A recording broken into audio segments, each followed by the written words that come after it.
morning this. They will head over here and we'll get some of the players on. Darrell Williams, also from Mississippi State, is expected to join us.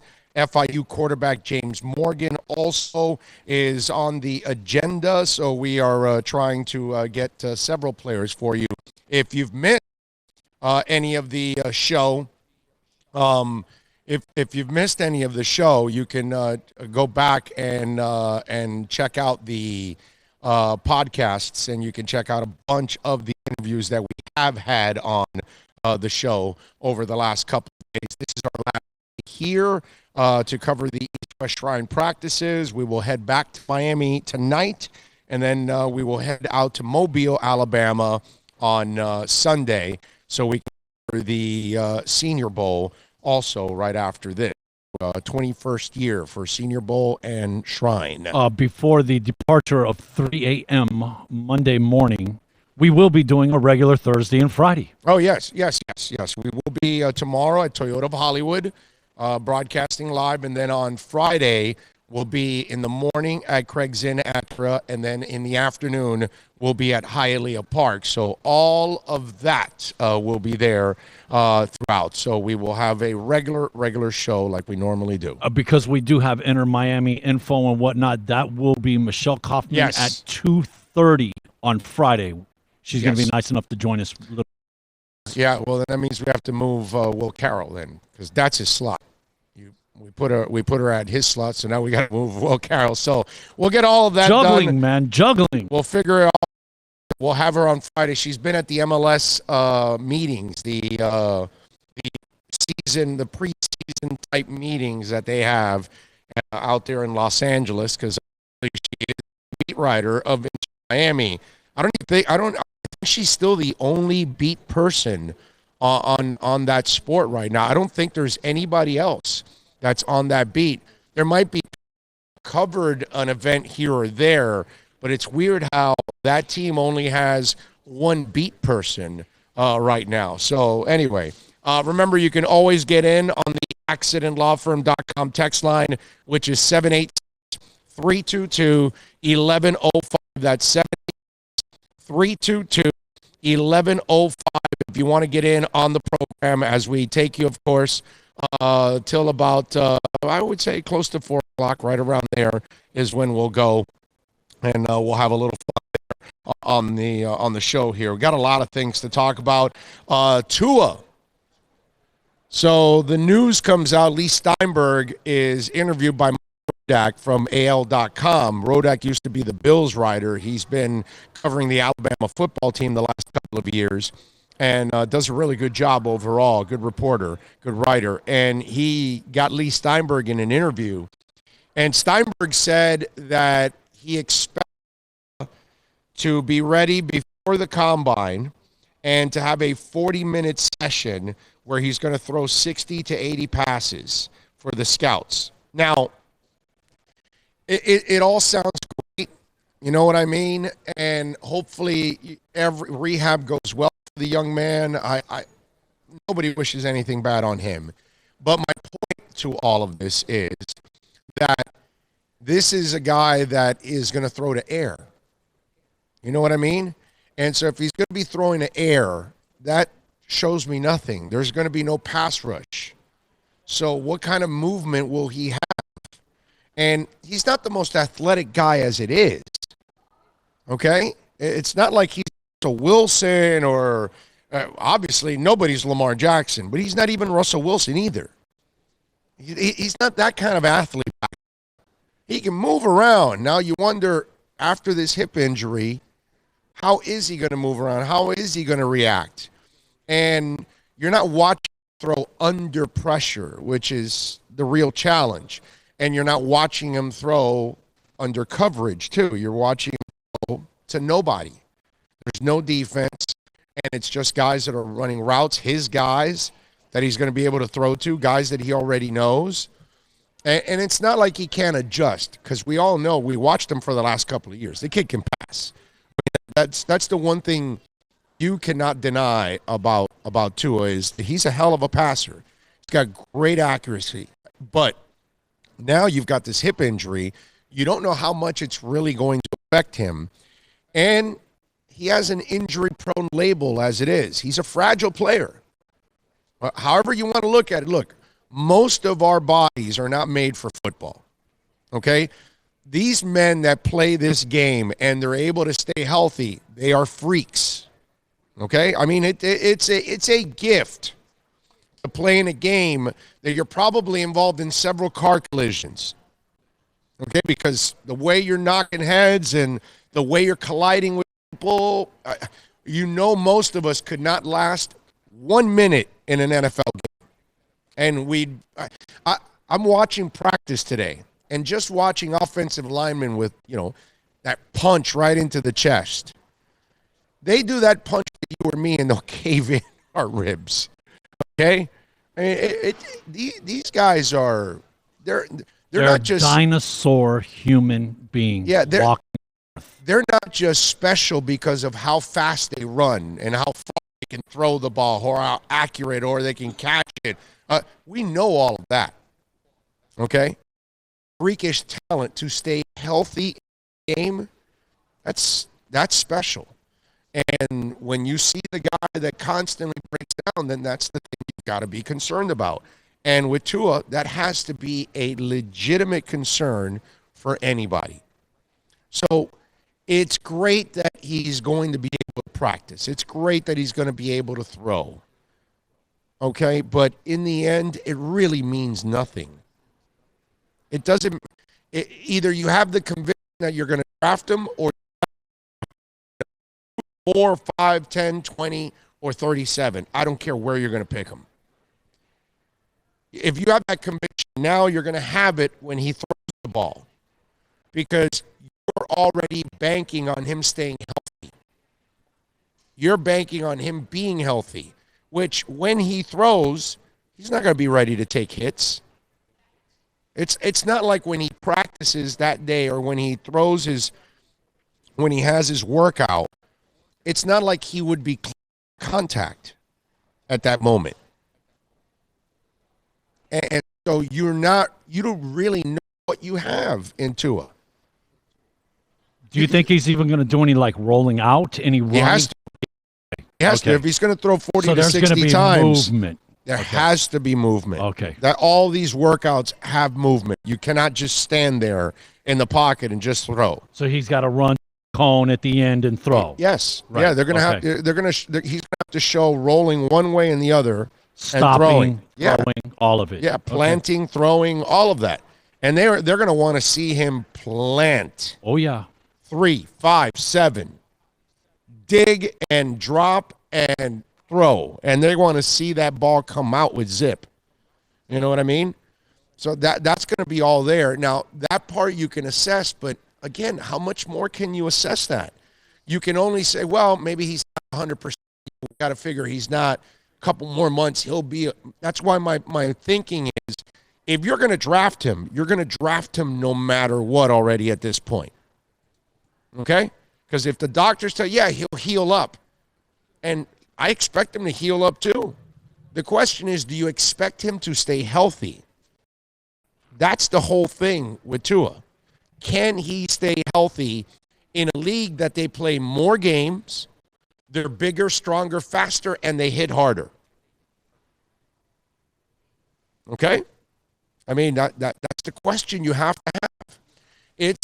Look, most NFL scouts will tell you, coaches, GMs, you are what you are, right? In college, if you had a tendency of not being a hard worker, there's a good chance you're not going to be a hard worker in the NFL. If you didn't work hard in the film room, you're probably not going to work hard in the NFL either. If you were throwing a bunch of interceptions in college, you will probably be a turnover machine in the NFL, i.e. Sam Darnold, i.e. Jameis Winston. You get what I'm saying? So you are what you are. Most football people will look at that. That's why with Tua, you look at him and he's deadly accurate. That should not change in this league. If you made good decisions in college, more often than not, you're going to make good decisions in the NFL. That's all. If you were getting in trouble in college, there's a good chance you're going to be getting in trouble in the NFL. And if you're injury prone, then you're probably injury prone also in the next level. And we've talked about this story many times over the years. When Jimmy Johnson selected Yatil Green, I lost it. Tore him up on radio. I said, how can you take a guy that is constantly injured? And what happened in the NFL? Constantly injured. Now, listen, happens that there's a guy that had the bad habits in one area and then had the bad habits in another area. You're Mike. So that happened. That happens that the guy has the bad habits and then he corrects them, but they're few and far between. They're so rare. Usually your habits that you had in college will roll over into the NFL. That's just the way it is. And you can't do anything about it. And that's why most people look at things that way. But if you have already in your, which a lot of you fans out there have done the same thing, to him in college, and you're going to draft him anyway, and you think everything's going to be all right. And that's kind of, that's where you deserve the blind ass fan alert, because it's completely blind ass fan there. You are not living in reality. So it's nice that he's going to have an opportunity to pass the ball, but it doesn't answer the real question. And the real question is you take that gamble.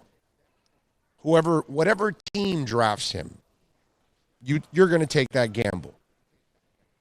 No matter what. It has nothing to do with it, because most of these surgeries are successful. Most of these surgeries, they get to a point where they're healthy. The question is, can they maintain that health?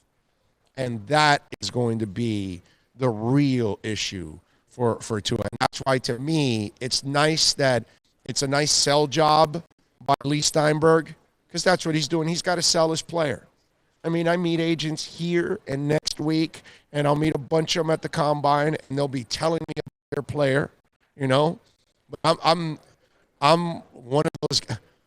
I'm one of the few guys in this business, in the media side, like most writers and most media guys. When an agent walks up to them and tells them about their guy, they'll let him go off on the guy and talk him up and all that. Okay, great. Yeah, give me the info. Boom, that's it. I'm the guy that said, I can't block. Yeah, but your guy's slow. Yeah, but your guy gets arrested all. Yeah, guy. I mean, he's a friend of mine for 15 years. I didn't hold Davion, and that's his guy. You know what I mean? It's just because that's not who I am. I'm not going to be a phony. I'm not going to stand in front of you and say, oh, yeah, your guy's fantastic, this and that. And in my mind, I go, this guy can't play. This guy's slow. This guy's this guy's that. So I'll tell the agent that. And then that's when I want the agent reacts and tells me. You know what I mean? If he gets all what's it called? Touchy-feely, personal about it. Gets defensive. Yeah, gets too defensive about it. Now I know that, hey, I get it, bro. You can't touching a nerve. Yeah. You get like the University of Miami, you know, a little touchy. You know, you wonder why they're soft, like they've been soft for the last 15 years. Starts at the top. Starts with the administration and those people, and if you say something negative, they can't handle it. Oh my God, you went after Al Golden. Oh, you went after the coach we should have hired. We should have never actually kept around. You know, but whatever. You can't handle the truth. You can't handle the truth, bro. That's all. What's wrong with that? Just live by it, and that's it. If you screwed up, just admit it and move on. Try to correct it, and that's it. But I get those kind of guys. And that's what Lee Steinberg was doing. He was just selling his guy. But I'm just not the guy that buys the BS. Oh, let me ask you, because you love to make fun of the T-shirts and underwear workouts. Is this going to be even less than a T-shirt and underwear? Even less? Yeah. Okay. Yeah, because Doggy, it's all choreographed. Right. Everything is choreographed. So whatever he does, he probably did a couple days before, more than likely, literally scripted. Exactly. Yeah. He knows exactly the 40 throws they're going to ask him to make. Whereas at least in the combine or master the senior, you're thrown in a bunch of people you've never played, and then all of a sudden coaches are telling you, do this, do that, do that. And they're getting you by surprise in a way. Even though you were probably, like, let's say Shaq Quarterman as an example. Shaq probably was working on coverage throughout, trying to help, better develop his speed. And a lot of the drills, reactions and all that. Passing drills, he was in there a lot. Yeah, and he didn't do a good job. And yeah. so that's where, and remember in our interview with him, he talked about how important it was for him to read and anticipate, because that's a gift that Zach Thomas had. Zach was quick. He wasn't the fastest guy out there, but he was quick.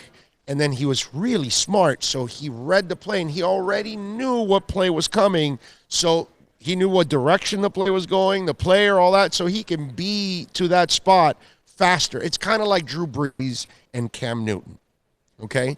Two different quarterbacks, right? But when one throws the 20-yard out pattern, Cam Newton can wait till the receiver breaks on the 20-yard pattern, so then he throws it because he's got such a freaking cannon that there's no way the receiver runs out of bounds. If Drew Brees did that, the receiver would hit the stands, not the sideline, the stands before the ball would get there. But Drew Brees throws the ball way before the cut, probably 2-3 yards before he makes that cut, because he doesn't have that kind of arm. So he's throwing to a spot. So he's anticipating. And so that when you don't have a strong arm, you have to learn to anticipate and throw to spots. If you can't learn to do that, you will never survive in the NFL. If you're a guy because you can't see things, or if you're a weak-armed guy because you can't make that kind of throw. You know what I'm saying? James Morgan from FIU doesn't have a strong arm. So he will have to be an anticipatory thrower. And if he doesn't learn how to do that, he will not take the next step in the NFL, and he will fail. And that's what happens to you when you don't have a stronger arm. You have to learn where you're throwing to spots. And that's what you have to figure out. And so it's a challenge. So Shaq has to now learn how to read and react, because if not, he's going to be looked at as a two-down linebacker. And they're not going to then, and they're going to draft him late in the draft, late in the third day, and they're going to say, okay, yeah, this is a two-down guy. He's really good against the run. We can use him in short yardage situations, but we cannot put him in the pass game. Now, that's a luxury for a team to have, because you want guys that are as multiple as possible. I mean, Taysom Hill for the Saints, that dude saves you 2 or 3 roster spots, because he rolls. You know what I'm saying? And the more guys you can find that are multiple, then all of a sudden you're that 53-man roster becomes like a 58-man roster, 59, because you have guys that can do more things for you, and that is so valuable. But then when you have the guys that can do less for you, and that becomes a burden almost for you. And Shaq doesn't want to be that. And what was the name of that the Florida linebacker, Brandon? Man, he just was playing for the Patriots. He was Brandon Spikes. Good player. Two-down guy. And he's not in the league anymore, and he's not old. But he's not in the league because he ran his course, and there weren't enough teams that were interested in a two-down linebacker, because you could not put Spikes out on the field in a passing situation because you were toast. Because then they were saying, okay, let's get Spikes out in space, and you're done. And so that cannot happen. And plus, he wasn't fast enough to be a pass rusher. So that would be the other thing. So if you're not you don't have the quickness to cover, quickness to rush the passer, then, dude, what can we do with you? Only a certain couple things. And that becomes a challenge. So that's where I'm telling you, for Tua, we gotta find out what he is. And you won't find out until you put him out on the field. And the worst part about it is you're not going to find out about him physically until he starts taking hits. And by the way, that won't happen in training camp. That won't happen in mini camps. That won't happen in the preseason, maybe, for practice. But you won't find out until you actually get into a game that he plays, that he actually plays in the preseason where they can tackle him. Unless they keep him non-contact and they don't play him in the preseason because they're trying to save him for the regular, which can't happen with a rookie quarterback. But that's my point. You won't find out if he actually can be somewhat durable for you until you take the field and he takes a hit. And when he goes down to the ground, you will be crossing your fingers, wondering, will he get up? So it's nice that he can throw, but it doesn't really answer the question of, is he the guy that can, last for you in a long-term basis? Audio is a little choppy. I think the connection is wonky. Good morning, Big O. You're going to have any of the top 10 draft picks for an interview? Yeah, I will if they were here. Orlando Sanchez, let's see. Okay, Orlando Sanchez is one that we don't read. NFL is a gamble, but if you gamble, it pays off gold. Yeah. Yep. That's why, listen, I'm not for drafting Tua at 5. I'm not. But like I said, I understand it's a league, but if you draft him, take another quarterback. 72 Fins logo. Big O, do you think Heat makes a trade or brings someone from the D-League because Winslow keeps getting injured? No, I don't think so because they're fine without Winslow right now. Remember, the elevation of Derrick Jones Jr. has kind of, again, talk about a multiple player. Defense, offense, you can put him on certain different positions, things like that. So that's kind of, and he's a little better shooter than Winslow, actually. That's kind of helped out. And then Silva helps you with defense and rebounding. And you have enough people that are assisting and ball handling. So you don't have the kind of injuries that you need Winslow badly. Now, if you add him, obviously it gives you the kind of depth that you would want. But still, it doesn't make him right now the player that you're desperately missing because you're not missing ball handling and defense at this point in time. Okay? So, no, I would not say that. Amen 241, I have agreed with you on the past on Tua, should avoid, but can he put on weight to protect himself? Go Gators says, yeah, it appears to be good now. So they're fine with the audio now. What's it called? Putting on weight. I don't know if that helps you by putting on weight. To be honest with you, I don't think that makes a difference whatsoever. You're either durable or you're not. You know what I mean? And he's had all kinds of injuries. He's had 4 different lower body operations in 2 years. So it's just not a good sign. And I don't think the weight will have anything to do with it. Your joints on your legs, usually more weight, there's more stress. Probably. You know what I mean? Yeah. And he's not a guy that really... His frame is not made. Yeah. He's not a big guy. No. He's a max, 215, 220 guy? Yeah. He's anything over that. Yeah, he's not that guy, bro. He's not that guy. And sadly, he's not the guy that stays healthy either. And that's the bad part. I mean, and it's a shame because, wow, he is a beautiful passer. I know. He's got that thing you love that you can't teach. You always talk about it, accuracy. Yeah, can't teach it, bro. Yep. Can't teach it. That's why I laughed at everybody that were saying, well, he plays with first-round picks. I don't care about that, man. You still got to be accurate. You still got to throw people open. You gotta be able to hit them in stride. You know, that's a skill. That's a beautiful skill when you're able to do that. And he is a beautiful passer. That's why I say I may not agree with taking him at 5, but if you take another player later on, I got no problem with that. I think it makes a lot of sense. Miguel Garcia says, hey, Big O, what player at the draft will make you jump from your seat. You know what? I'll give you one. Rhode Island. Somewhere in the middle rounds, you hear the name Kyle Murphy, offensive guard. Man, that kid's grown on me. First day was kind of up and down. Last 2 days, he's played really, really well. I like him, man. I love the Michigan guard. I'm told he has weight issues. Remember what I was telling you? What you are in college, you'll probably be in the NFL. So if you're a guy that has a problem keeping your weight down in college, you will probably eat your way out of the NFL. That's the one thing about that kid. He's got to lose some weight. But he can play, man. What was he called? Onwenu. I like him, man. Yeah, but that's why you take him in the third day.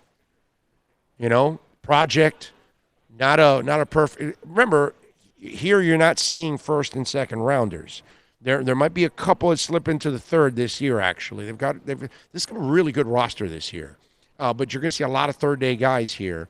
But let me tell you something. There are guys that become stars from this game, and well, you see it when you're in the stadium. You see the names: Lawrence Taylor, Drew Brees. You know, all these kind of guys that have played. Brett Favre in this game. You know what I mean? Roger Staubach. Larry Zonka. Yeah. It's a game that guys might come under the radar when they come out of school, but then they develop into stars.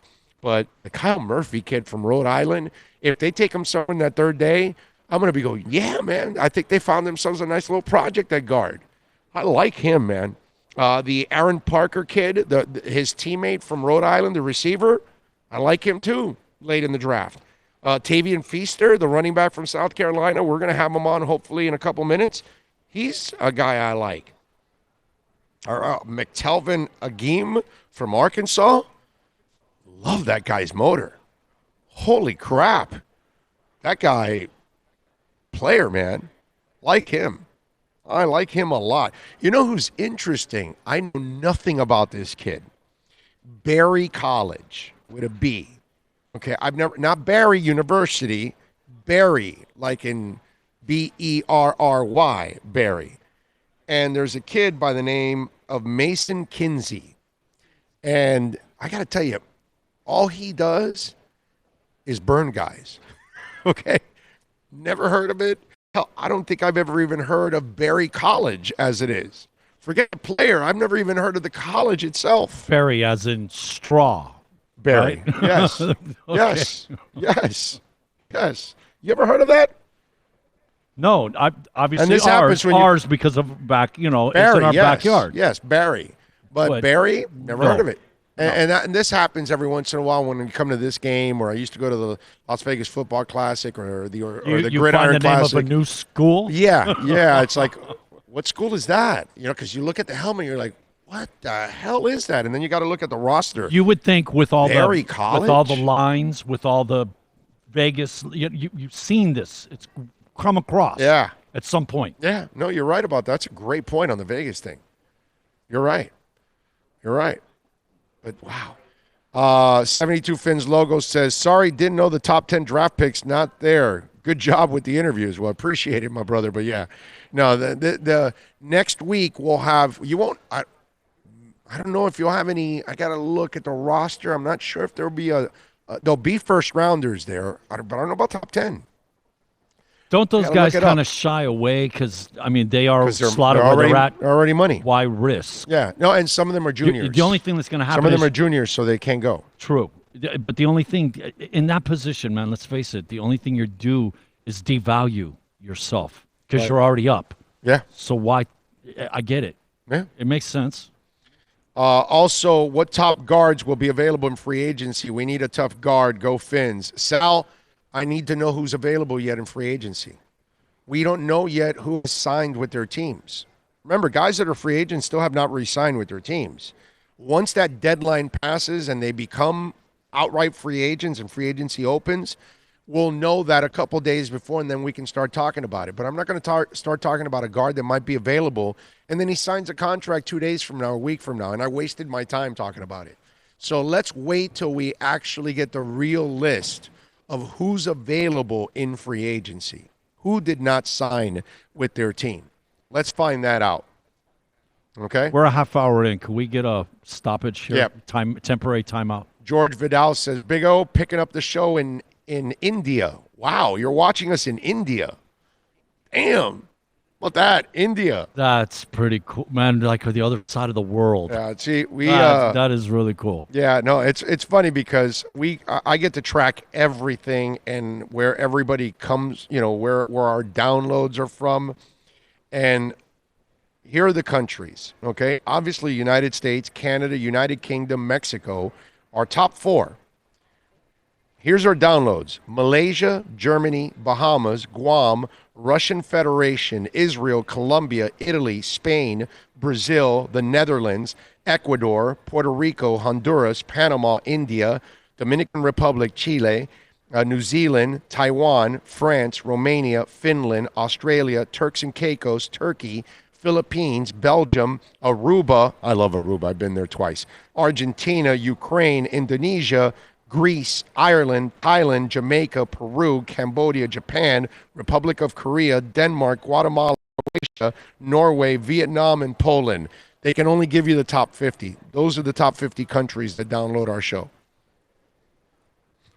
And thank every one of you. Damn right. Like, amazing. We're global. Damn right. We're global, man. Damn right. Damn right.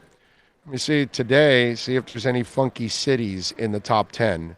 Because sometimes we'll get a funky city. Let's see. Oh, yeah, we got one. Number 2 right now. Miami's number 1, just for today's downloads, just today. Miami's number 1, okay? Fort Lauderdale's number 3. Do you know who has passed up Fort Lauderdale 4 right now? Because I'm sure they'll drop by the end of the day. El Paso, Texas is number 2.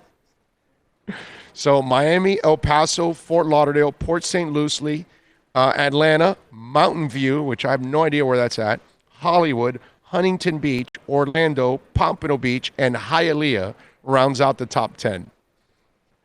Then after that, it's Plainfield. Don't know where that's at. Apo. Don't know where it's at. Palm Coast. That's in Florida. Boynton Beach, Riverview, Morristown, Hazel Green. No idea. Cold Springs, Polk City, Morganville, Manhasset. Some of those cities you've never even heard of.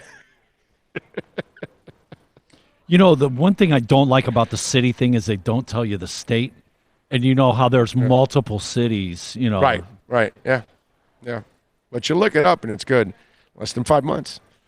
So anyway, so good stuff. All right. We do want to remind you that the show is proudly brought to you by Pallet Rack City. Listen, we love a great rack, don't you? Listen, straighten out that warehouse. If it's looking all crooked, you're stacking box after box and your employees can't get to stuff because it's all unorganized. Get the rack you need, of course, at Pallet Rack City, your one-stop shop for all of your warehouse needs. Call Eddie Peredo right now. Tell him that Big O sent you. 305-887-9212. They buy and sell new and used pallet racking, and they are the largest used racking inventory in South Florida, and they also sell used forklifts and dock equipment. Tell them that Big O sent you. They will take care of you. 305-887-9212. You want a great rack? You go to Pallet Rack City. The world's biggest band is coming twice. Metallica. Headlining the Welcome to Rockville Music Festival. 2 different nights, 2 different sets. The weekend of May 8th through the 10th. Go to welcometorockvillefestival.com for all information. Get your tickets on sale right now. The one, the only Metallica. Go to welcometorockvillefestival.com.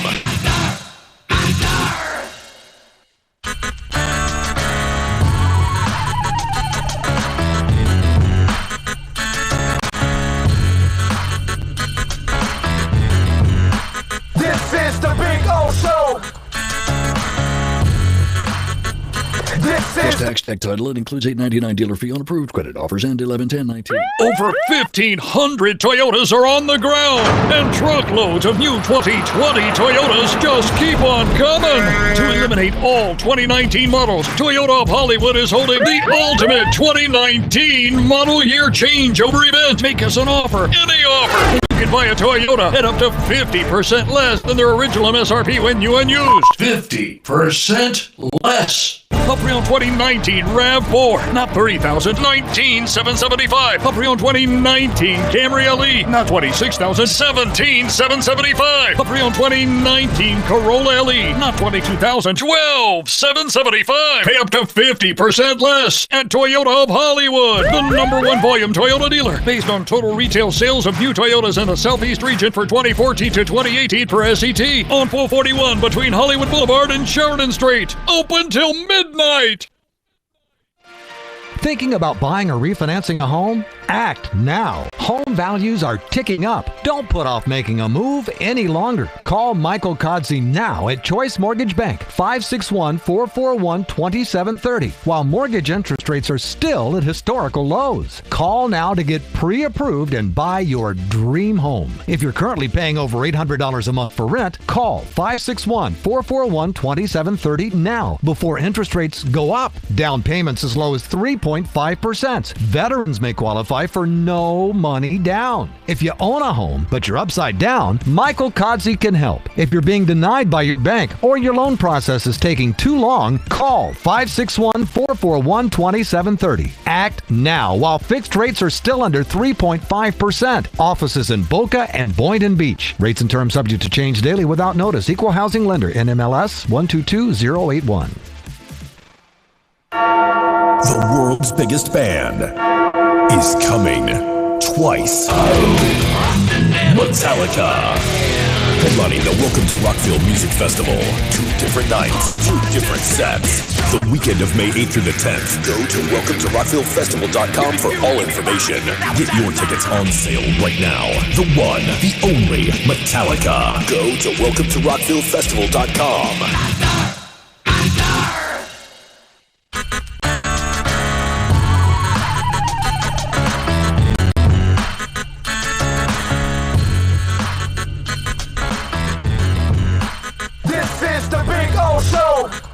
We are back here at the beautiful Trade Winds Resort, headquarters for the East-West Shrine game.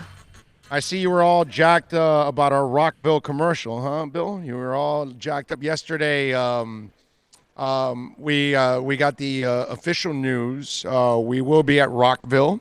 We will be broadcasting from Rockville. We will have all kinds of interviews. Hopefully we'll have Metallica on the show. So we're hoping. I mean, I can read the bands that are at Rockville. So we'll be there for all 3 days. So if you happen to be a music fan, you definitely want to keep the YouTube channel open, because we are going to be doing a lot of interviews over there at Rockville this year. And we're going to do what we've never done, actually.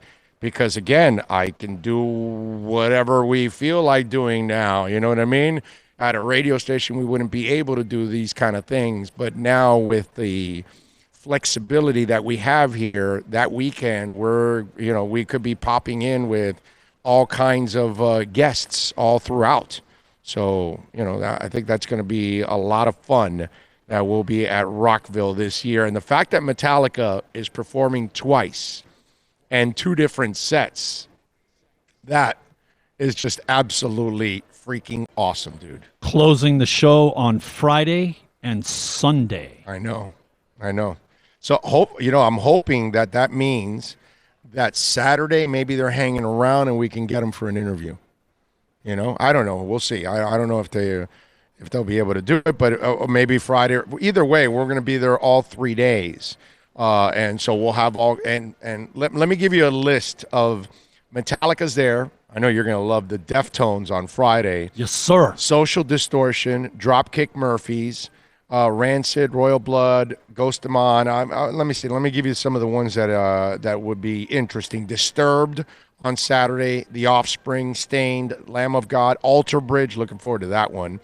Hell Yeah, Bad Wolves is there also.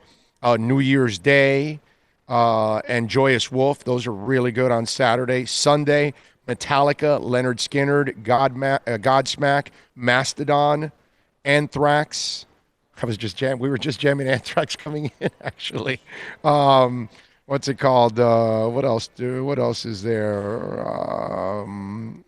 Some of the other ones, but those are some of the big bands that are going to be there at Rockville. So you could catch any of those acts on our show. And leading up to Rockville, we're going to get some of these acts also on our show too, to promote Rockville. So we will do all of that over the next couple of months because it's not till May 8th, 9th, and 10th. Okay? It's a beautiful thing. Isn't that like... So basically, we go to the draft. We do our drafting. We come back 1 week. The following week... Go to Rockville. We go to Daytona Beach for Rockville. Yeah. And my wife doesn't know now that I'm leaving a couple of days extra to the West Coast to go see Pearl Jam in Oakland. Thank you, Pearl Jam. Hey, I got to tell you, wait a minute. Hold on a second. I mean, Bill, we could get, I wanted to bring this up. Wait a second. Is that Friday and Saturday? Would the Eagles be in play? No, it's Saturday and Sunday. It's Saturday and Sunday. Okay. But let me tell you something. We could get absolutely crazy if we really wanted to, okay? Because I don't know if you saw the dates, but the dates for the tour, 2 days, the two concerts before that, it's at the Forum. So we could actually, if you really wanted to be like completely crazy, the middle of the week, we can see Pearl Jam 4 straight times. Do 2 Forums and 2 Oakland. Yes. Because, of course, the tours doesn't come here. Oh, no. Not if it did, it wouldn't be in our backyard. We'd have to go to St. Petersburg or Orlando. Here. Yeah, it would be literally we would have to travel. Well, listen, they play in L.A. at the Forum on the 15th and the 16th. Then they're off the 17th. And then on the 18th and 19th at the Oakland Arena. How about that? I mean, this is definitely something to think about. Because remember, you're going to see 4 different concerts. That's the beauty of this. You know what? You're absolutely right. That's the beauty of this. You're going to see probably 60-something different songs, 70 songs in 4 shows. And they're all 2-hour shows. Okay? 2+. So, yeah. Talk about making up for never seeing Pearl Jam. That would be with the quickness. Yeah, no, I'm sorry. Yeah, definitely. No, and if you really want to get crazy, we see them in San Diego on the 13th. And the 14th we hang out. Then we watch them on the 15th and the 16th, so we see them 3 times in Southern California. It almost sounds like we're moving out there, man. Or we could do those 3 concerts, then go to Vegas and see Tesla and Night Ranger before. Those days before. You see? We can get completely crazy on this one. You know what's so awesome, man? Being your own boss and having options. Yes. Did you see the induction for the Hall of Fame was announced this morning? Did you see that? No, I did not. In are Doobie Brothers, 9 Inch Nails, Whitney Houston, T-Rex, Depeche Mode, and the Notorious B.I.G. Now, I have no problem with all of them except one. I have a major freaking problem. T-Rex doesn't belong anywhere near the Hall of Fame. Okay? They barely should be allowed to buy a freaking ticket to get in. Do you understand? They were big in the UK. They had no success practically here in the United States. 1 song, that's it. Not even 2. Oh, Banga Gone, that's it, dude. It's over. And Power Station did it better. Yes, they did. Okay? I mean, crazy. So you leave out Pat Benatar, you leave out Judas Priest, you leave out Motorhead, you leave out Soundgarden, okay? You leave out the Dave Matthews Band, you leave out Thin Lizzy. I'd rather have Thin Lizzy than T-Rex.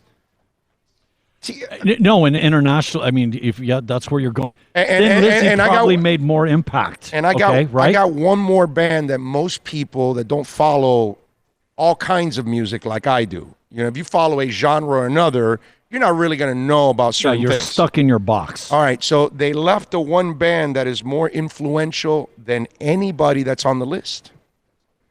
Kraftwerk. That's right. Kraftwerk was up.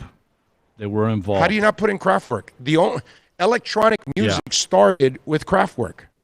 There's no freestyle and there's no There's none EDM. of this. Yeah, none There's of it. none of that without Kraftwerk. Kraftwerk was the No original. New Order, no Depeche. Kraftwerk, None. Kraftwerk to electronic music is what the Beatles are to rock.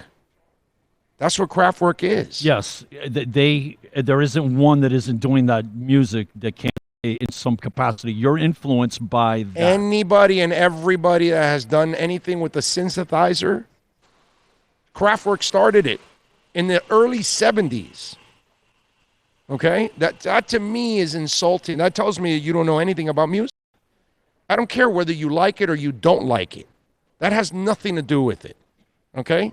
Now, if you don't know about it, then that's all. That's fine. Am I not wrong? I want to say I've read stuff about them actually taking like instruments and splicing them together. Yeah. They created all their Yes. equipment. They created synthesizers when they didn't exist. They're the guys that created that kind of electronic sound. That's where it all came from. And they had monster hits, monster worldwide hits. Not just in one, like T-Rex is in one country. No. Kraftwerk's hits were worldwide and influenced everybody that's in electronic genres. That to me is the part that makes no sense. And to put T-Rex in there is insulting. It really is. They shouldn't even be a nominee. I mean, they haven't accomplished a fraction of what Pat Benatar has, or Priest, or Soundgarden, or Motorhead, or listen. I can kind of question Dave Matthews, but I'd rather have Dave Matthews in there at least. Okay, didn't have enough hits. No, but they were influential No, for and their time. And they have some big songs, but not like super big hits. You know, like The Boys Were Back in Town. That's like their ginormous hit. They don't have another song that's that big. I get it, but they have a lot of well-known songs, and they were so influential to other bands.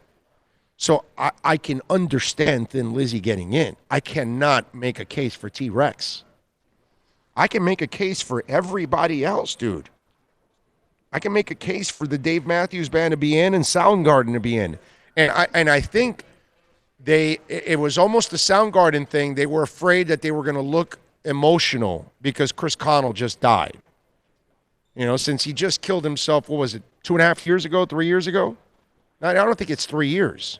It's probably somewhere in the 2 range. So maybe they're waiting for it to be, but they deserve to get in. Now, I wouldn't put him in before Judas Priest, and I wouldn't put him in before Pat Benatar. You know what? Once again, they do some the things. Rock and Roll Hall of Fame is just questionable, man. Yeah, they just do things that are screwed up, man, and they make no sense whatsoever. It never does. None. You tell me 1 year. T-Rex, dude. Are you kidding me? And by the way, I like T-Rex. Yeah. I have them in my collection. It's not like I don't like the band. That doesn't, you know what, can I say this? You know? It being in your collection doesn't really say a lot because just about everything is in the library. Yeah, okay? but that's, I mean, no, I get that, but still, man, it just, but I like T-Rex. It's nothing personal or anything like that. I love their music. Oh, I got tell no me a problem year. with it. They're just not a Hall of Fame Tell band. me a year that it was like, oh, they got it right. Yeah, no, well, there's always somebody left out. Yeah. There's always somebody that gets in before somebody else, and it's like, how are you putting this one in and that one's not in? Seriously? And heavy metal gets crapped on. Oh, yeah. Every year. The hardest. Every year, heavy metal gets crapped on. Alex Rodriguez says, never heard of them. Are you talking about T-Rex, Alex? I don't know what you're talking about, but if you're saying T-Rex, and I get it. Why? And if you're young, there's no way you know what the hell T-Rex is. You think it's a dinosaur. You know, you're like, what are you guys talking about? Jurassic Park? Anyway, 786-322-1105. That's 322-1105 if you want to get in on the program. Raging Dolphin Maniac. Big O, have you talked about the Finns coaches leaving? Should we be worried? No, you shouldn't, because I don't know if what left was great. I don't know if what was hired was better or worse. I don't know. I mean, they let the other assistant just go to the Giants. I have no idea. I'm not going to BS you guys and tell, oh, I know this about that coach and that. Come on, man. We don't know enough about these assistant coaches. We barely know who the hell they are. So no, I'm not going to overreact on something that I don't know anything about. If I knew how good they were, how bad they were, and if I had some insight on it, then I'd share it with you, but I don't. So I can't give you a legitimate opinion, an educated one on this. The only thing I can tell you is let's watch the 2020 season. And if they get better, who cares? The moves are great. And if they get worse, then you can start to question Brian Flores, his coaching, and his hires. Hey, listen, here's the best part about all of this, okay? It's not your butt on the line, and it's not mine. It's Brian Flores. So if he let those coaches go or fired them, and if he hires these guys, there must be a reason why he's making these changes. And he must be comfortable with these changes. I mean, last year he didn't like the offensive line coach he hired, and he fired him right away. And I got to tell you something. Because you and I really don't know the ins and outs and who's good, who's bad of these assistant coaches because they're so new to all of us. It's not like you're hiring Wade Phillips and you know who Wade Phillips is and his incredible resume. So let's just wait. Just let it play out. And we'll find out. That's all. I mean, if Brian Flores is making those changes, he's got to know that it's his reputation on the line, it's his butt on the line. And he's the one that's got to fall on the sword when it's all said and done. So let's not overreact on something that we really don't have enough information on. And we really don't. Maybe those coaches were bad. Maybe they were mediocre. Maybe they weren't good enough. But you know what I like about Brian Flores? There's a lot of things to like about what he did this year. But one of the things that I do like is, man, if you don't like something and you don't think it's a good fit, he's not going to keep it right. He's not going to keep you in the lineup, Josh Rosen, or he's not going to keep you on the coaching staff, offensive line coach. I got no problem with that. How many times did we see people hang around too long? And that to me was disturbing. So if the head coach doesn't like that person and doesn't think it's a good fit, then hey, more power to you, my man. This is why you're the head coach. This is why you're the boss. Surround yourself with people you want to work with. Okay? That's all. I don't think it's that difficult. So that's what I would tell you. It's, overall, we got to be happy with the Dolphins season. So let's stay with that. And let's see what happens. Maybe he's making changes for the better. He kind of did that throughout the season. Most of the changes he made, the team ended up becoming better because of it. And if that's been his MO from the get-go, that he feels he's going to win more or be a better team and a better franchise by getting rid of player A for player B, coach A for coach B, then I can't fault the man for that. I can't. Now we'll find out down the line if he made the right decisions. But this stuff, overreacting on coaches that you know nothing about, I just find it silly. So that would be my answer, Raging Dolphin Maniac. Stay calm, cool, and collected, my man. Give it some time. SoFlo fan says, hey, Big O, I love what Flo is doing with the Dolphins. These coaches that left weren't the driving force for the change in culture. Keep retooling until it gets it right. And you know what, SoFlo fan? SoFlo fan, yeah.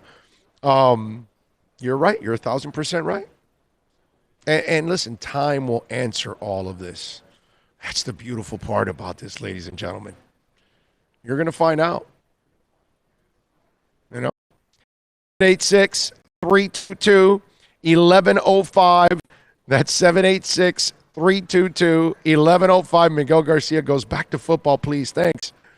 Miguel, that's not how the show works, okay? We go all over the place. So we could be talking about Alex Cora, like we could be talking about music, like we could be talking about women, and we could be talking about football or basketball. Doesn't matter. We're gonna bounce around all over the place and have all kinds of folks. Don't forget about hockey, man. Yeah, everything. Hockey, soccer, you name it, baby. We're gonna have it all. All right there. Anyway, if you want to get in on the accidentlawfirm.com text line, it's 786-322-1105. That's 786-322-1105. If you want to get in on the program as we take you till, I would say about close to 4 o'clock, we'll probably be wrapping it up here on the show and talking about all kinds of stuff. We do want to remind you that the show is proudly brought to you by Toyota of Hollywood, the #1 volume sales dealership in the Southeast United States. #1. And they've got over 1,500 Toyota trucks and cars in stock, folks. And listen, you can save up to 50% or less out there, man. I mean, it's 50%. That's crazy. How about this? They've got some great 2019 pre-owned vehicles. 2019 Yaris L 4-door. List for 17, not 15, 11,775. 2019 Tacoma. All right. Access Cab SR. Not 26,000. It's not even listing for 21. 18,775. Get on down there. Check it out, man. The 2020 Corolla LE. 13,775. What are you waiting for? Toyota of Hollywood. It is at 1841 North State Road 7. Tell them that Big O sent you. Steve Ostrob, Herbie Lopez, all the phenomenal guys out there. They will take care of you at Toyota of Hollywood. The world's biggest band is coming twice. Metallica. Headlining the Welcome to Rockville Music Festival. 2 different nights, 2 different sets. The weekend of May 8th through the 10th. Go to welcometorockvillefestival.com for all information. Get more tickets on sale right now. The one, the only Metallica. Go to welcometorockvillefestival.com. America's safest and best-selling compact luxury SUV is at Acura of Pembroke Pines, and this is how we do it. RDX, $339 a month at Acura of Pembroke Pines, the #1 volume Acura dealer.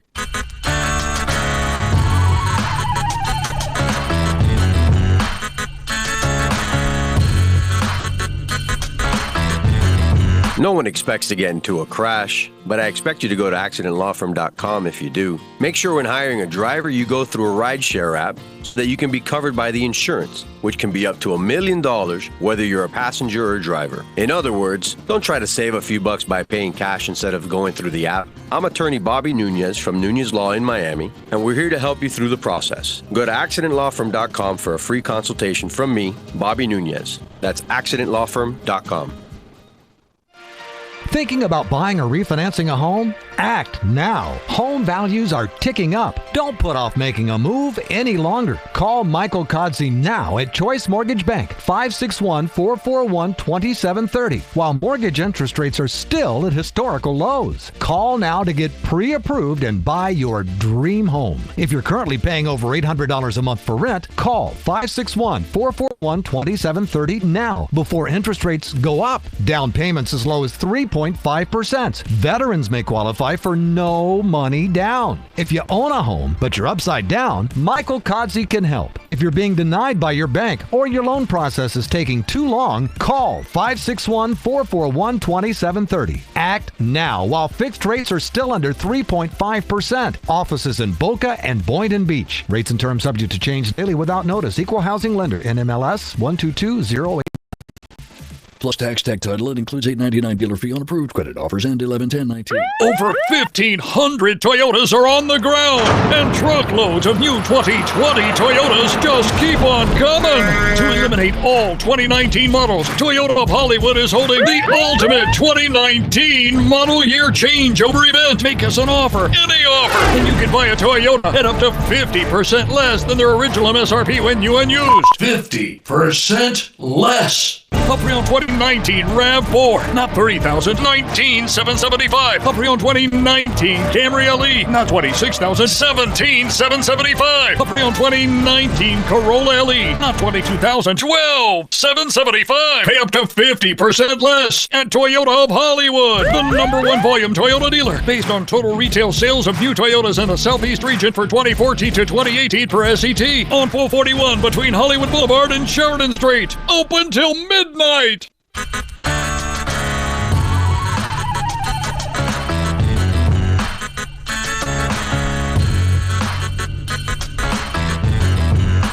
This is the Big O Show.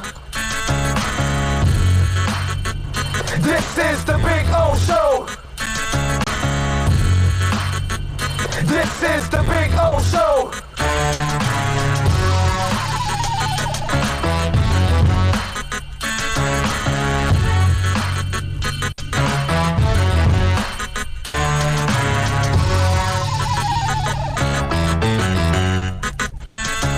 Welcome back. Beautiful Trade Winds Resort here in St. Pete. As you can see right under the mic, you want a vacation here? Come on out. Bring that special someone. I'm telling you, she or he is going to love it. There's a ginormous beach, 7 different pools. I mean, the place, it's a resort. It's just a beautiful The grounds place. are outrageous. Yeah, man. you're just They going to love really it. are. You get it's just calm and cool just to walk around. Okay? That's it. If you want to go to a sport, they got a sports bar here in Beef O'Brady's. You can just hang out. Got a little Pizza Hut in here too. They got all kinds of restaurants and snacks and a little general store there. With by the way, the deli's actually pretty good. Dude. No, I'll tell you what. I got That I got a croissant yesterday with ham, turkey, bacon, cheddar. Wow. That sandwich that I don't know what that guy was eating yesterday. That thing looked. I mean, You know what? And awesome. and the Italian restaurant down yes. I've eaten it. there, like exclusive type. Yeah. stuff. Oh, it's good. It's good. Yeah. It's good. It's a really, really nice place. And you're like on an island, so it's actually a really cool place to hang out. And there's different restaurants and bars and stuff like that. You know what all else, man? throughout. The all the people that work here, man. Everybody. Yeah. They're so Every single because person, man. it's kind of a Key West type of atmosphere, like Yes. cool, relax, and like, hey, enjoy yourself. Everybody it's kind of the says attitude. hello. Can we help you? What Yeah. can we do? Every single person. I mean, man. look at their number. Look at under. It says just let go. That's exactly what you want to do. Just, open the balcony doors and just let go, man. Just like take in the sea air and just chill out. So I'm telling you, Trade Winds Resort is a beautiful place to stay. There was only one negative thing about being here. What's that? You can't stay? No, having to work, man. We really didn't get to enjoy the place like we would want to do that. But I didn't lie to you. I warned you. Yeah. Oh, I no, warned you what did, these yeah. 2 weeks were. No, this is, I mean, I told you. it just You'll work a lot. You know what? With all the work and everything like that, coming back to this place and Yeah. dealing with the people, man, it just makes it so much easier. No, yeah, 'Cause yeah, it yeah. literally, we've had 12, 14-hour days. No, it's pretty beautiful much, man. suites, too. Yeah, the suites Yeah. are awesome, man. Suites are First class here. Yeah, you get to, you go in your bed and then you go over to the living room and you chill out on the couch and watch TV, and you got a full kitchen and you got a balcony, and it's really, really nice. I'm telling you, just saying, if you need a place to go, this is one of those places that you can come bring that special someone, and you will win a ton of brownie points. Okay, I guarantee you. Which QB there at practice has impressed you the most, Big O? We had him on yesterday on the show, and he's a Princeton quarterback. Kevin Davidson is probably the guy that I like the most out of this group, out of the 7 guys that was here. So yeah, we had him on yesterday. He's got like a quiet swag to him, Because I talked to him about that, because if somebody tells you they're from Princeton, Harvard, or Yale or something, right away there's a little intimidation factor. It's only human nature for us, right? Because most of us aren't that smart that we can't go to Harvard, Yale, or Princeton. You know what I mean? Like, there's no way ever in my life that I could ever make it in a school like that, okay? Especially the way I partied back in high school. But anyway, as I digress, the one guy, that's the one guy that has stood out to me. How about you, Bill? You've seen all the QBs. What would you say? Oh, he's focused in and he's cutting up sound from the first hour of the show to post it on the podcast. He can't hear me right now. Anyway, yeah, that's the guy that right now, that's the guy that I would like the Dolphins to draft late. Yes, he's got an NFL arm, dude. Definitely an NFL arm. I have not seen he can do it. I think. But I haven't seen enough of the touch stuff. But he did all right in that area. But let me tell you, deep balls and out patterns and all that, dude's got an arm. Like, impressive. And the two guys in front of him that were before him at Princeton, they're both in the NFL. So there's a little track record going on now out of that university. Not that they're producing stars, but they're starting to produce guys that, you know, can participate in the NFL and play. This kid has an NFL arm. No doubt about it. I like him. He's got a little quiet swag to him. He like won't tell you, but he knows that he's better than you. You know, that kind of competitor. You know what I'm saying? And go back to the interview. It was yesterday. We've got it up, Kevin Davidson. And you'll enjoy the interview. It's a good interview. He's an excellent young man. That's the guy that I would say, you take him in the third day, I'm like, all right, I like this. You can work with this kid. He's got the tools. Whether he turns out to be that guy, I don't know. But I would definitely take a chance on that young man, for sure. 786-322-1105. That's 786-322-1105. If you want to get in on the accidentlawfirm.com text line, you can also reach out on Twitter.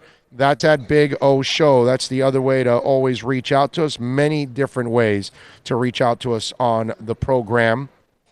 The other thing, did you guys see the LSU passing coordinator, Joe Brady, the guy that was credited for a lot of the offensive success from the LSU Tigers? He is now going to be the offensive coordinator for the Carolina Panthers and Matt Rule.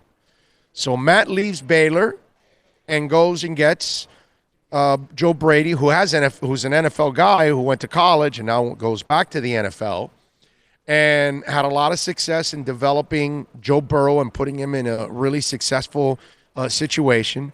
So you figure, and if you're Carolina and you're not going to stay with Cam, but you probably will draft a young quarterback, now you've got a guy also that's kind of been working with young quarterbacks at the college level, has an understanding of both leagues, college and the NFL, which, you know, all of a sudden now that becomes, especially on the offensive side, where the influence is major on college, on the NFL.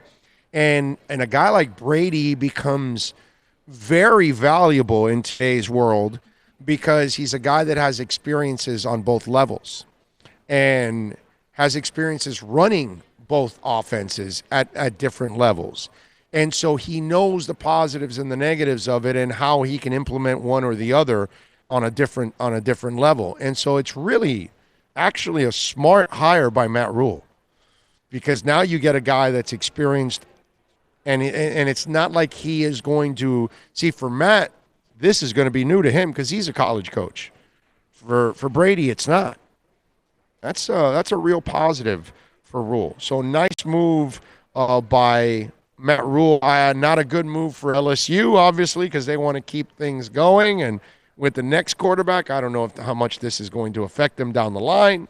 But, hey, listen, they won the championship. They've got all the resources. Something tells me Coach O will have no problem trying to find another offensive coordinator that would want to go to LSU and coach up players that they recruit there, which, I mean, they weren't winning this much when they had Odell and Jarvis Landry at wide receivers.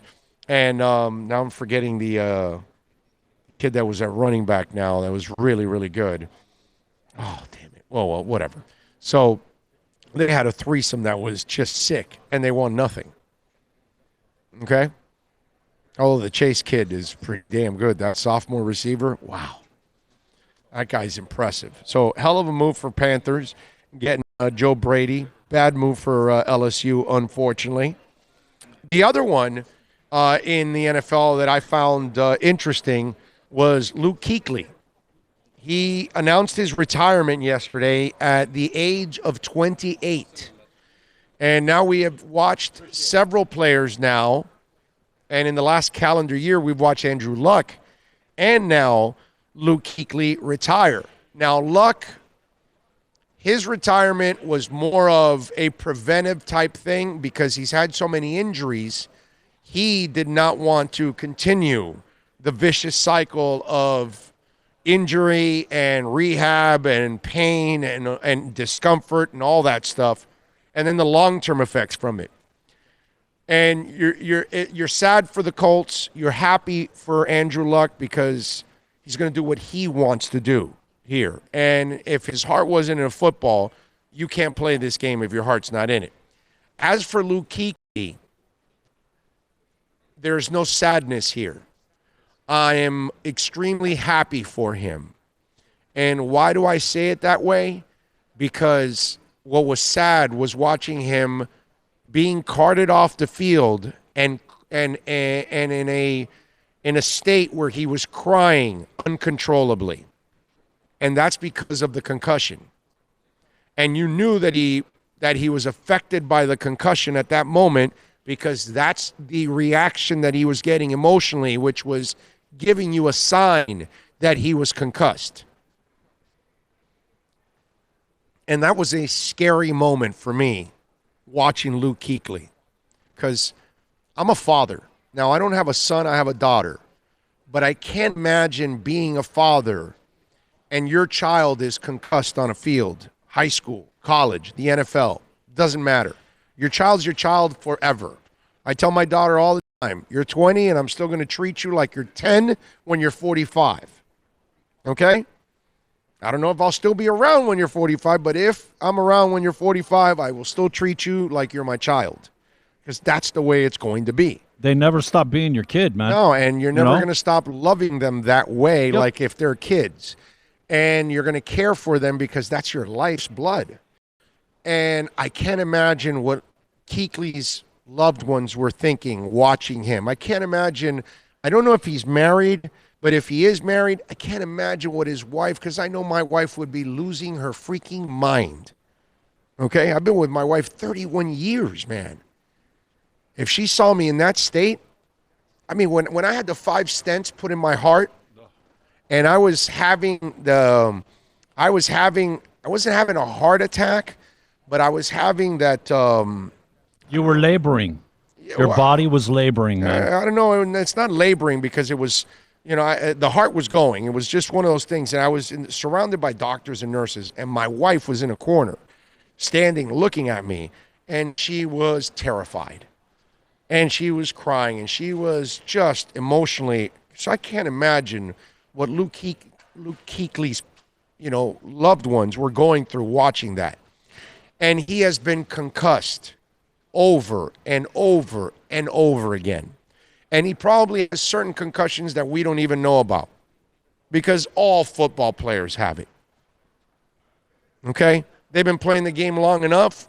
They've suffered some concussions that we did not notice, and they just shook it off like what we used to do when we were kids. And they would tell you, hey, they just rung your bell. How many fingers do I have up? You're good. Go back in. Right? That's how it used to be. And that's not how it is anymore. And I'm really happy for Luke Kuechly because the game can't afford to have these kind of tragic events happen, because it's already influenced the game in a negative way. There are a lot of parents already. There's a lot of former players that aren't letting their kids play football. Okay? All right? And why? Let's bring back parenting full circle. Because they're now parents, and they don't want to put their kids through what they went through. Right? Because that's our job as parents, to provide a better life for our next generation. That's what your job is. And so if you suffered a lot in football, it's hard for you to want to put your kid through the same kind of suffering. You know what I mean? And God forbid, your kid's concussed, lying on a field. You're losing your mind as a parent. You know what I mean? So the Luke Kuechly news, while there's a level of sadness because he no longer can play the game he loves. Yeah, he specifically said since fourth grade. Right. Been playing this, and he was breaking down. Yeah. He really wants to keep playing, Of man. course he does. Just doesn't. He has it's no not an business option. continuing. Yep. He has no business continuing to play, and he Really probably sad, could, man. but he should not be playing. At the detriment of his future. He shouldn't have Yeah. been. He probably shouldn't have been playing the last 2 years. You're right. He You're probably, right. That night that Luke Kuechly was carted off crying uncontrollably because of that concussion, that should have been his last night in football. The fact that he's played 2 seasons after that, it's sad. It's wrong, and I feel for him. And I know that right now he's hurting because he's going to be missing that game, but the best thing for his future is to stay away from that game at this point because he has suffered enough. I know it's early, but no doubt a Hall of Famer. Oh, yeah. No doubt, Well, right? Yeah, because other guys that have had, his career was like 8 years. Exactly. But he didn't play all 8 years. You know, he's missed a lot of time with injuries. I tell that to Gil Sayers. So I'm sure that when you tallied up the amount of games, I don't know, you'd have to look it up, but I'd be surprised if it gets to 5. Oh, you mean total seasons? Yes. 16 games. Yes. Being 80. Yes. For 16 times 5. Yes. He's missed a lot of time. You know what, though? I was the He's a premier beast. linebacker. No, he's a Hall of Fame talent. And you know what? There's no denying that. Like you were talking about earlier in the show, the first hour, a guy that third down, yeah, he's in coverage. He could rush do it all. and sack, cause fumbles, fill the gap on the run. You name it, this guy did it all. No, he excelled at everything. He can't just do it. Right, yeah. He excels at everything. There is no weakness to that guy's game. But I'm happy that he is out of football because he needed to be out of football. I'm consistent about this. I hated watching the end of Wes Welker's career. I kept saying, that guy's got to go. That guy's got to go. That guy's got to go. And it took him forever, and he still tried to come back. And I'm scratching my head going, what are you doing? Why would you come back? And listen, if you've earned your money and you've saved it, then do the smart thing. Live the rest of your life. Enjoy your family. Enjoy the money you were able to make. That's my suggestion. And what you're watching now, sadly, with Luke Kuechly and with Andrew Luck, because the money is so good, it's going to happen again and again and again. And it's going to happen more often. And you're going to have less players. They're going to have those kind of, long careers because they're going to make so much money in a short window that they're going to choose to check out. Oh, we talked about it. Which, by the way, is super smart. We've talked about it a few times. This is going to become more and more of the norm. Yeah. The guys that are smart, like you said, that have put their money away, invested whatever, and don't have to play and don't have to put their body into this detriment. The quality of your life for the future. You've got your money. Yeah, 28, 29, that, after you get done with that second contract, right? Yeah. I got paid. I'm done. See ya. Yeah. And I could actually see a day where it isn't because of like Kuechly having concussions. Guys walking away and not, God, the guy didn't have a problem. What's the deal? I'm done. Yeah. Before something happens. Right. And that to me is where I commend him for doing the right thing. is what he had to do. As much as it might hurt, and it does, I'm sure, but he needed to walk away from this game. It was the right thing to do. It really was. And I felt for him because you could tell that, look, we all want to do what we love. You know, when you're able to do that, it's a pretty cool thing that you get to do. I mean, all these young men right now that are here for the East-West Shrine game, that's why they're here. They're doing what they love. This is their passion. And they have an opportunity to possibly do, you know, as a career. I mean, how many people get to do? I've been doing what I love now for 30 years. This is my 30th year doing radio. Not a lot of people can do that. Most people go to work and they hate their jobs. Now they have to do it because they got to survive. And and for Luke Kuechly, he has to walk away from something that he loves. That's tough. But health-wise, I'm sure his wife, if he has a wife, I'm sure his family is extremely happy because they will no longer see him in that state that they used to see him in when he got concussed. I always talk about this.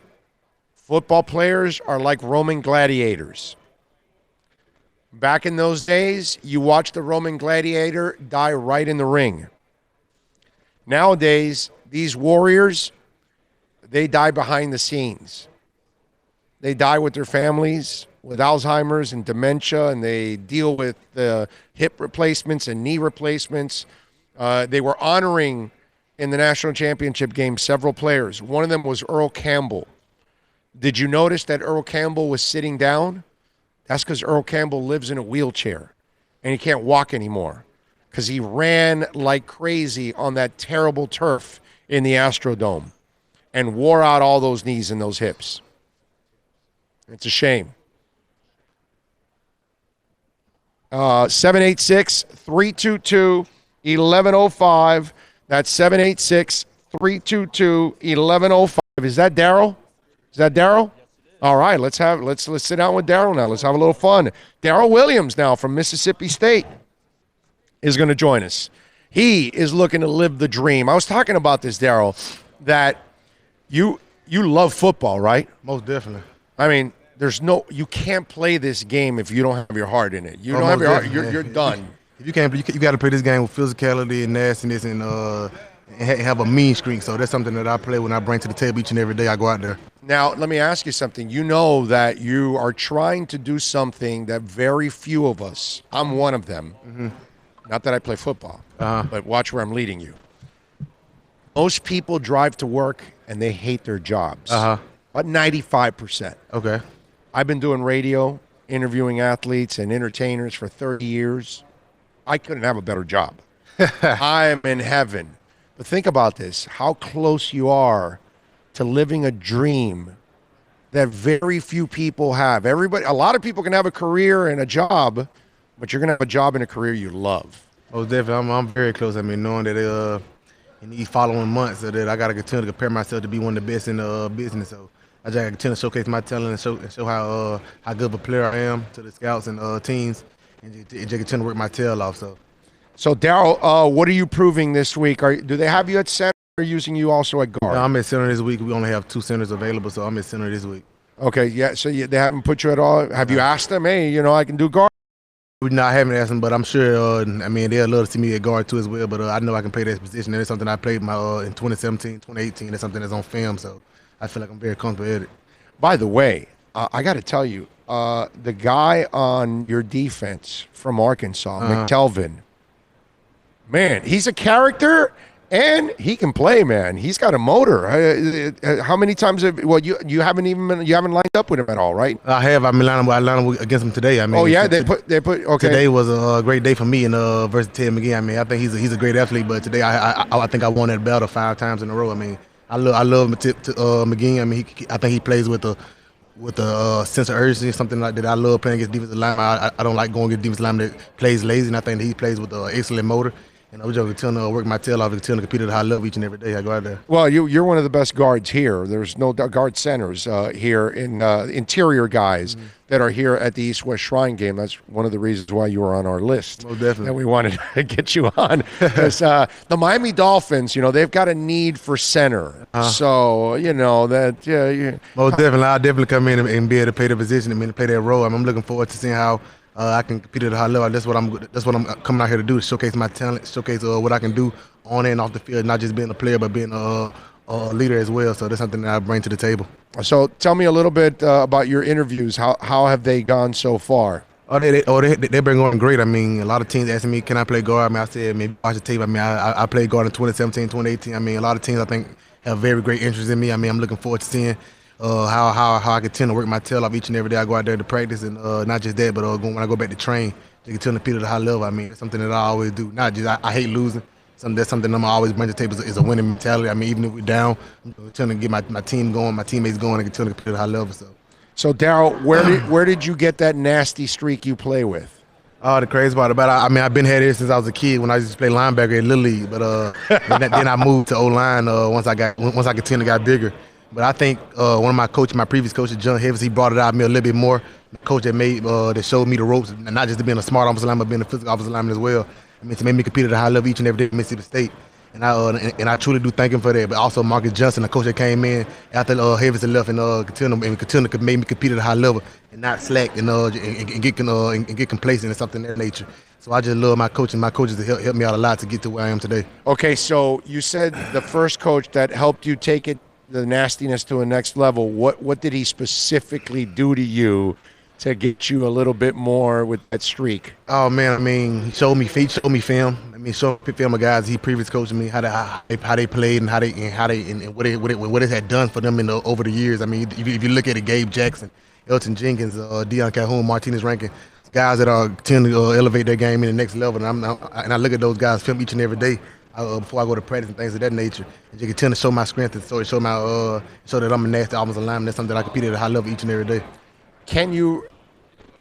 Are you as effective if you're not nasty? Because I almost feel like most of the good offensive linemen are nasty. They're just as aggressive as the defensive player. I think playing offensive linemen, you can't have a play where you're not nasty. You got to be physical each and every day. I'm sure the defensive linemen not going to take it easy on you each and not one play. So I go out there with the mean streak each and every play I take the field. I want to make the defensive defender tap out. So it's something that I always try to do once I go out there on the field. Have you talked to the Dolphins? Have they interviewed you here? Yes, I have talked to the Dolphins. I talked to I think 3 of those guys, and the interview went well. I tend to compete at a high level. They told me to go out there each and every day, compete at a high level at practice, and that's something I'm just continuing to do each and every day. So. All right. So who's been the guy you've enjoyed going up against the most on that D line? Today, if you said Tavit, McTelvin. Yeah, McTelvin. That's something that's a guy that I've been going against the whole week. So he been lining up over the nose. I went against Big Z a couple times too as well. Those guys are continuing to make me work and continue to compete at a high level. I'm thankful for those guys. But like you say, it's a business, so I'm continuing to work my tail off each and every rep. Did you? What'd you think? I don't know if you did. Gaziano? Did you go up against the Northwestern guy? I did go against Gaziano. Another motor guy. Yeah, he did. I went against him one time. He did have a nice motor. So a guy that I had to stone the line. That's something that I enjoy. If I can stone you, that mean I got you where I want you. So I think he does have a motor. I only went against him once, so I really can't tell how good of a player he is. But I had one against him once, and I competed at high level, did better. So when you stone them, you mean you just flatten them? Is that what you're saying? I stone him at the line of scrimmage to where he can get in the movement. So that's it. Most definitely. Okay, so let me ask you, what would you consider your punch? What you mean by that? Like what I mean by is how powerful. How much of that is that part of your game? Oh, most definitely. My punch is a part of my game. That's something in that league in the SEC. You got to use your hands. If you don't use your hands, I feel like you'll lose that battle each and every time. You had to be physical. You had to be nasty in that league. It's something that I play. I played in the SEC West. A conference that has LSU, Alabama, the Auburns of this world. The Texas A&M. So you got to compete at a high level each and every day. You got to have a strong punch. That's something that I bring to the table each and every rep. You realize that alone, if you did that to me, my chest would cave in, right? You'd break like 8 of my ribs if that would happen. Man, I would punch you, so I know. No, I know. But because it's funny because fans like think sometimes, come on, I could do this, and we wouldn't last 3 seconds on that field with you guys. Most definitely. They don't realize how big and strong you guys are sometimes. Most definitely. I tell fans, you really need to get as close as you can to the sidelines one day, just so you can be up close and watch these mammoth human beings hit each other. Most definitely. It's crazy. It really is. I mean, it is. I mean, you're going against guys 6'5", 6'4", 330, 320, 305, 315. I mean, you got all shapes and sizes. I mean, going against those guys, I mean, it makes you want to compete at a high level each and every rep. And that's something that I always do. I mean, no matter the size, no matter how big you are, no matter how tall you are, no matter how wide you are, I mean, just to go out there and compete at a high level each and every rep. And I think that's something that I do each and every day. I mean, knowing I'm not the biggest, I'm not the tallest, but I know once every rep I go out there, I mean, you're gonna be like, oh man, 73 and 53 they're gonna work your tail off. You better work your rep. You better work your butt off each and every rep. So that's something that I bring. Did you expect LSU to win that championship game? I mean, I'm from the SEC, so I'm always go SEC anyway. So I mean, it was a great battle. I mean, but I feel like it had a better offense, a better offensive scheme. They had weapons all across the board. So I had a feeling the LSU was going to win that game. Yeah, it's early on, Clemson was making it interesting, but then after they kind of took over, that team. I mean, the fact that they beat 7 ranked teams this year, Daryl, that's a hell of an accomplishment. It is. It is an accomplishment. They went.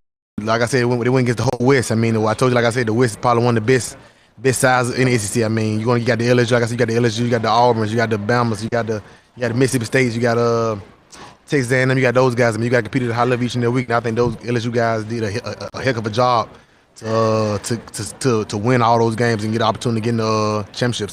So when you were deciding to go to the next level and coming to college, how many offers did you have outside of Mississippi State?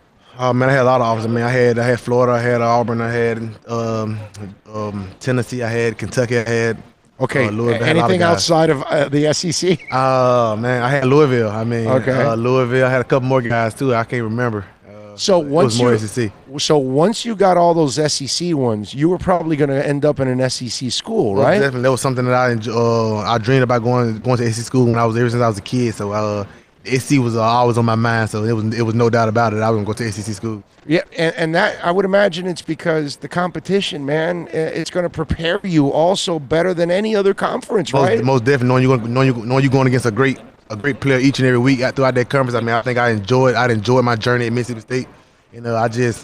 I wouldn't take it for granted. I mean, the choices that I made. I mean, I think it was the right choice for me to go to Mississippi State, and I enjoy each and every day of the experience I had there. So it was a fun atmosphere. Daryl Williams from Mississippi State, and you will see him in the draft center. He can also play guard. He wants to make sure that he tells you that he can play guard. So what do you know about the Dolphins? What One of my teammates actually played for the Dolphins, Deion Calhoun. Oh, really? Most definitely. Okay, all right. So, yeah, I mean, I enjoy watching them play. So it's a little humid down there. Oh, it is. I mean, he tells me about it a lot, but he said you go out there and work your tail off, I mean, at a high level. So, I mean, sometimes it get high, but you got to continue to compete. But also, Mississippi State has prepared me, I think, as well. I mean, it gets hot there. You go to the heat, man. Mississippi State in fall camp, I mean, it's ridiculous. But I enjoyed it, and I can't wait to see what happens. Well, Daryl, thank you for taking some time and joining us, man. I know you're going to be a baller at the next level, man. You're gonna do well. I appreciate you taking some time. No problem. Thank you.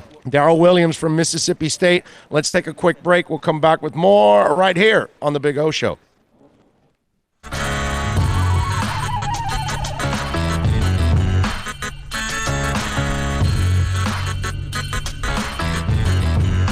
This is The Big O Show. This is The Big O Show. This is The Big O Show.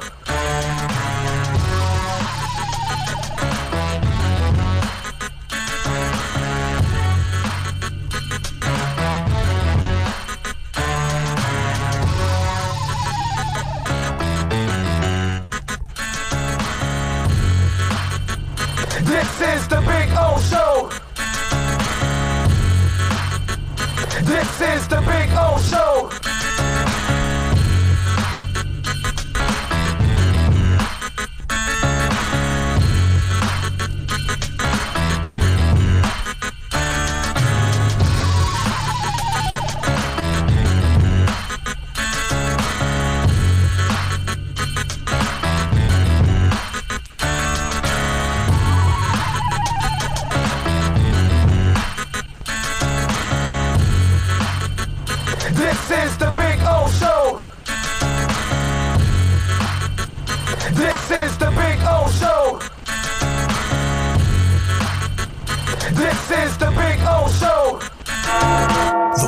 world's biggest band is coming twice. Metallica. Headlining the Welcome to Rockville Music Festival. 2 different nights, 2 different sets. The weekend of May 8th through the 10th. Go to welcometorockvillefestival.com for all information. Get your tickets on sale right now. The one, the only Metallica. Go to welcometorockvillefestival.com.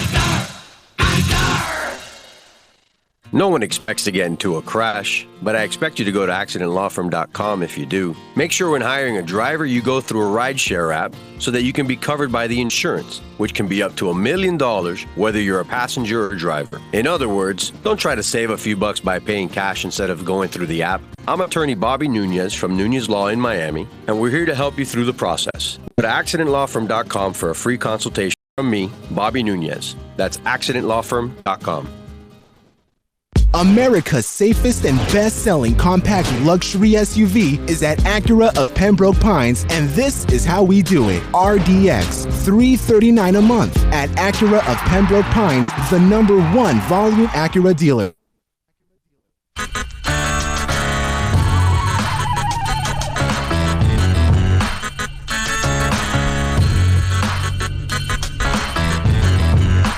This is the Big O Show. This is the Big O Show. This is the Big O Show. All right, we are back. And yes, we promised you that Mr. James Morgan would be kind enough to join us from the FIU Golden Panthers. Yes, Paws up. Paws up, baby. Let's go. I never thought you guys would beat UM, dude. I got to tell you, that's a hell of an accomplishment for you guys. I was Appreciate that. Like, okay, you know, they're not going to win this game, and you guys, talk to me about that night, dude. That Yes, had sir. to have been sweet for a lot of guys in that locker room. Yes, sir. No doubt about Especially it. Any of the guys that are locally there, that Yeah. are born and bred there. That must have been that's the biggest win of their careers. Definitely. Well, there was a lot of, just like you said, a lot of local guys there, a lot of relationships, a lot of guys who, you know, had maybe wanted to go to Miami growing up. And, you know, they had a great team. They got some guys down here who are absolute studs are playing with this week. And, you know, you can just see how athletic they are. But definitely, it was a great win for our program. You know, for the university in general, it was the response to it when we came back. They were like banging pots and pans and everything when our bus got back. And the support we got from the university was just incredible. I know it meant a lot to coach. Especially having come from there. So, yeah, man, great win. How was Coach preparing you guys for that game? Could you tell that he wanted that game badly? You know, he didn't really show it, but I think we all kind of knew. And, you know, I think he did a really good job, like, every single week. Because the cool thing about Coach is that he had, like, kind of a, you know, he'd been there before. So he had a situation like that we should be thinking about for every game because he had it with the Cowboys or he had it with Miami back in the day. So he did a great job, man, getting confidence in us and, you know, that game too. What do you think that does for the program? I hope that it just, you know, kind of propels it forward a little bit, shows that it's legitimate, you know, and it's a program that's on the rise. And I think Coach Davis, since he's been there, he's been establishing this culture, right? And it just continues building. And trademark wins like that are something that helps that get along. So I'm excited for the future. Yeah, you listen. If you can build on this, then you start to make that program take that next step. Yes, sir. Right. You know right. what I mean? And so for you now, you're ready to take that next step. So Yes, sir. so talk to me about this process now. How does your mentality change from what you were doing with FIU and now this here? Right. That's an interesting question. I think I've always had the confidence in myself and knowing that I could play in the NFL and that I have that type of talent. It's always been my dream growing up and my goal. So in that regard, you know, every season I've worked as hard as I can to try to make that a possibility. And now it's interesting because now it's exclusively football and now it's a business and now it's everything that's involved with training yourself, doing everything you absolutely can. And I'm really excited about it. You know, opportunities like this is phenomenal to be here and be around such great competition and showcase my stuff, you know, and just great, man. Can't wait for it. All right, that's interesting. So, did you get nervous when you're taking the field and you have all these critical eyes on you? You know, and it's fans and media jerks like me. Who cares? but when you've got these kind of guys that are watching every little thing that you do, Right. No, I really wasn't nervous, and I think The reason for that is just because I know how good an opportunity this is. It's fantastic to be able to, be with all these guys who are great competition and showcase that I belong there. And I really believe that. And so, no, man, it's football. It's something I've done my whole life, and I'm looking forward to spinning it some more.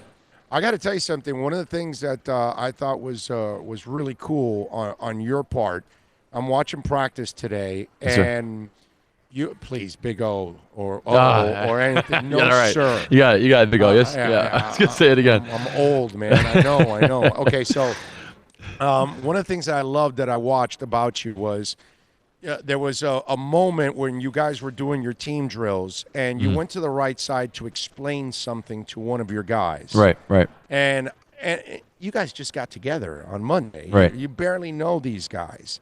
How important is it for you, James, to be a communicator and those kind of things? Because I saw a lot of leadership in that moment from you, and I think that that's important for a quarterback. I think a quarterback can't be a dude that's a hermit crab, dude, and just, you know what I'm saying? Right. I just worry about myself. You can't do Right. that. I agree. I think communication is key, and I'm a stickler for the little details. I love the absolute minute details that make a play, because football is a game of inches, and you're an inch away sometimes from a big play or, not having that situation. So I think those are really important. But I would agree. I think as a leader, a quarterback needs to be a vocal guy, but also a guy that leads by example, and talking about stuff like working really hard and making sure his teammates know that he really cares about them and he cares about the game. So all that stuff goes into it, and I'm just being me out there, and that's who I am as a player. That's what I do, and yeah. All right, so what are you trying to prove this week? What's the knock right now on James Morgan that you feel you need to show the NFL fans? Right. Well, I think there's a stigmatism with these small schools, and hopefully it's kind of being worn away a little bit. But, the competition, right? Like, the competition in Conference USA isn't as good as some of these Power 5 schools. And that's why I think games like the Miami game this year could change that mentality going forward. I think you're seeing more and more of an even playing field. But definitely just to showcase that I have an NFL skill set against some great competition. You look at the defenders we've been playing against, and they're phenomenal. The receivers are phenomenal. And then I want to go in here and show scouts with my film and with my play that I belong. I can throw this. I have the NFL arm strength, accuracy, and anticipation to have success at this next level. All right, you listen, you talk small school on your team. Mason Kinsey. Yep. I never heard How about of that? Barry, dude. I tell you, he was doing some good stuff today, man. And all that kid is doing is smoking people, dude. Yeah, I mean, he made a couple catches in the corner of the end zone today. Yeah.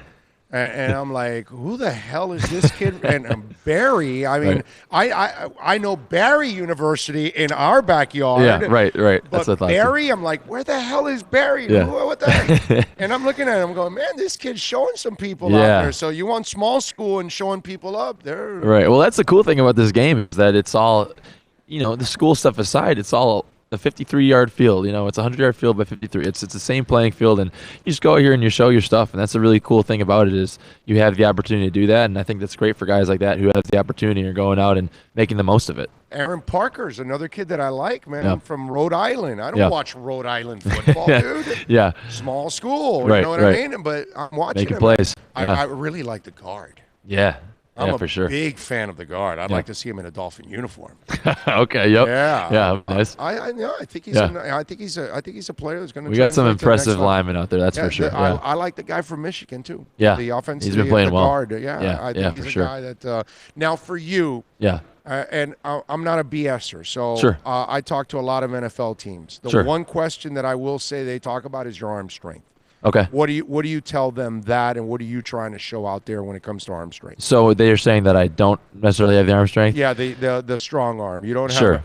Like maybe the kid that's next to you in Princeton might have a little stronger arm.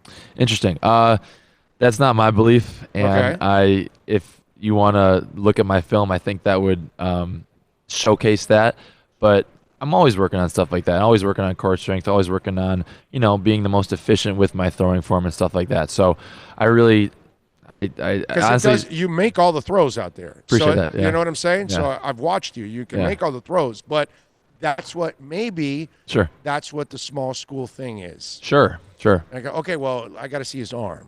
Sure. By the way, I hear that about Joe Burrow. Okay. Interesting.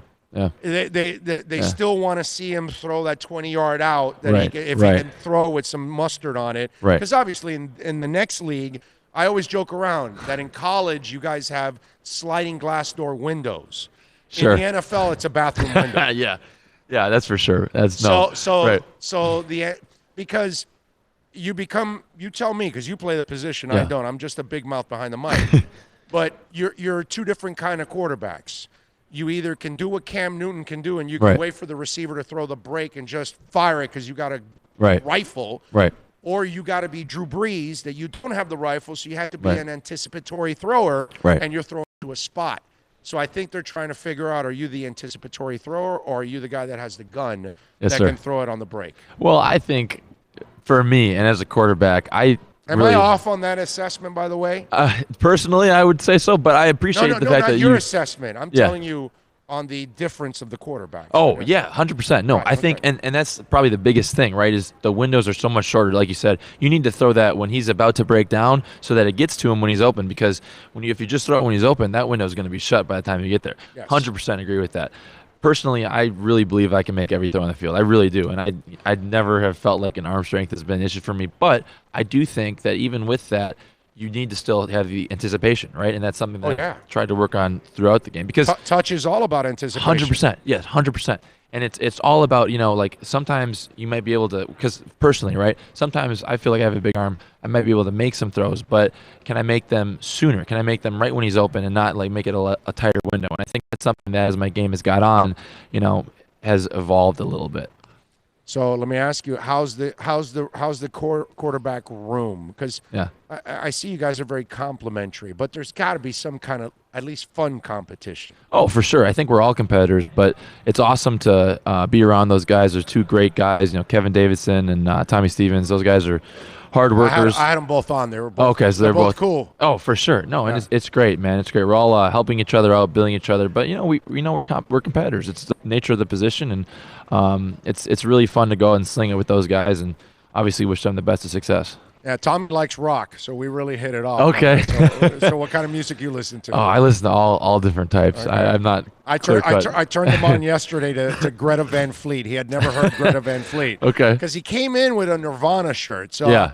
like, okay, young guy Nirvana shirt. Yeah. All right, let me. Well, let I'll me tell see you it. what. Miami, right? Yes. Miami guys. Interesting how Spanish music a little bit. A couple of those songs.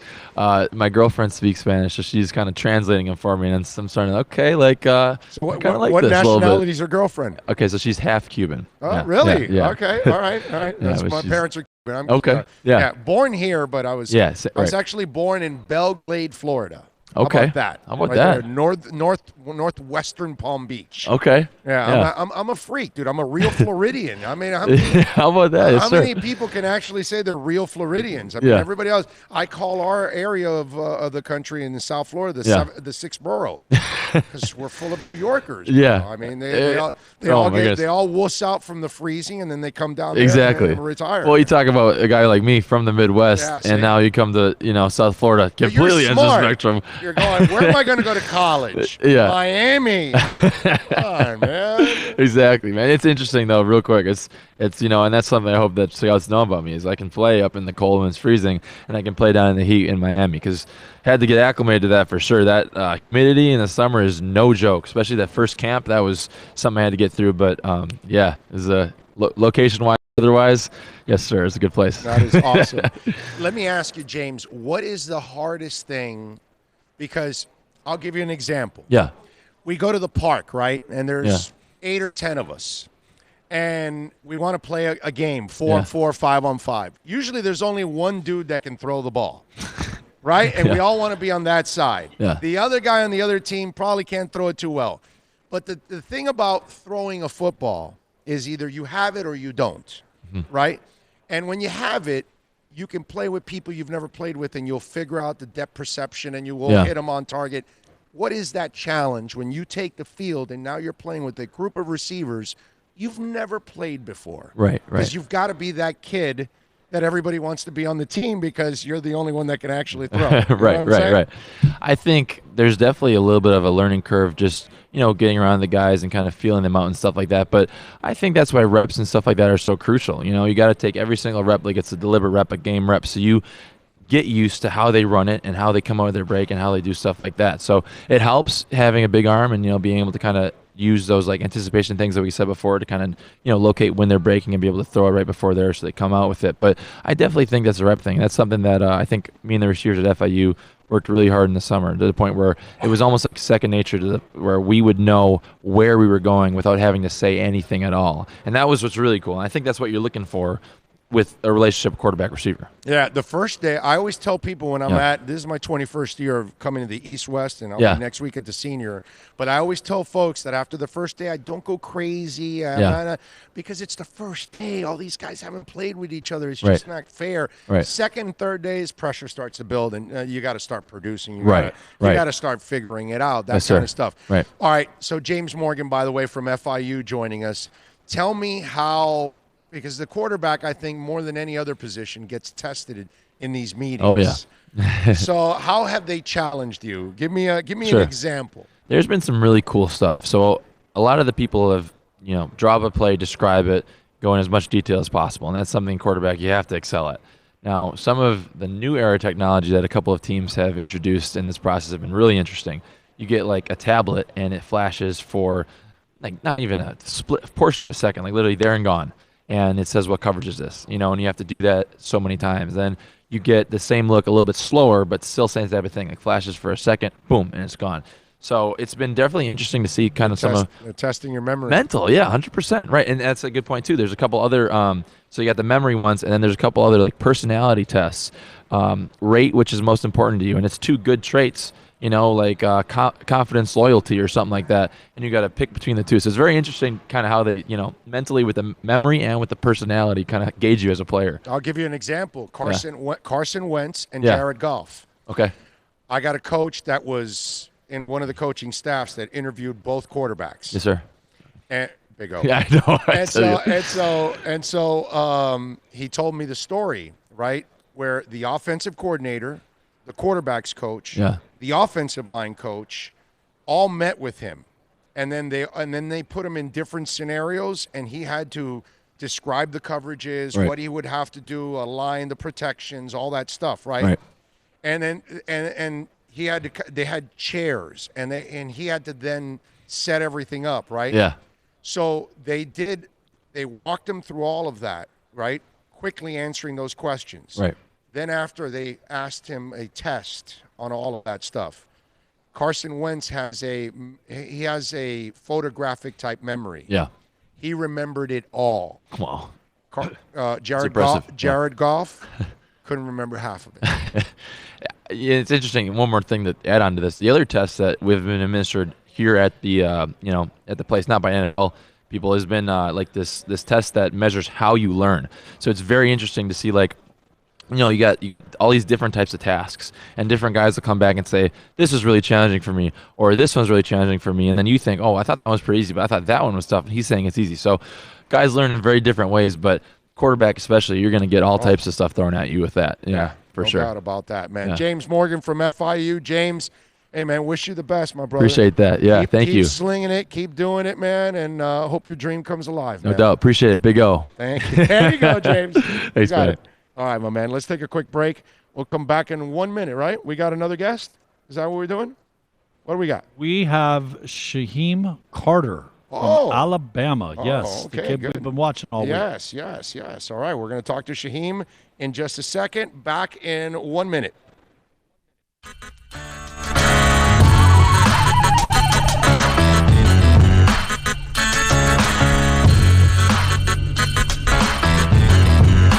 This is the Big O Show. This is the Big O Show. This is the Big O Show.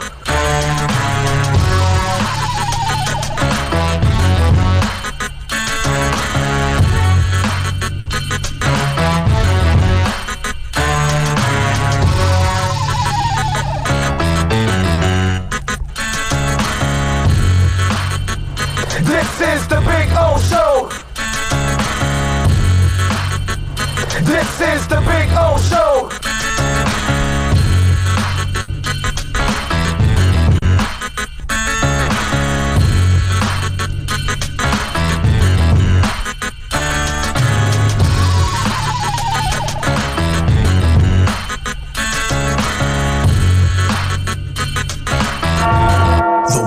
biggest band is coming twice.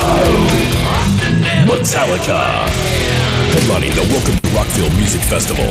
2 different nights, 2 different sets. The weekend of May 8th through the 10th. Go to welcometorockvillefestival.com for all information. Get your tickets on sale right now. The one, the only Metallica. Go to welcometorockvillefestival.com.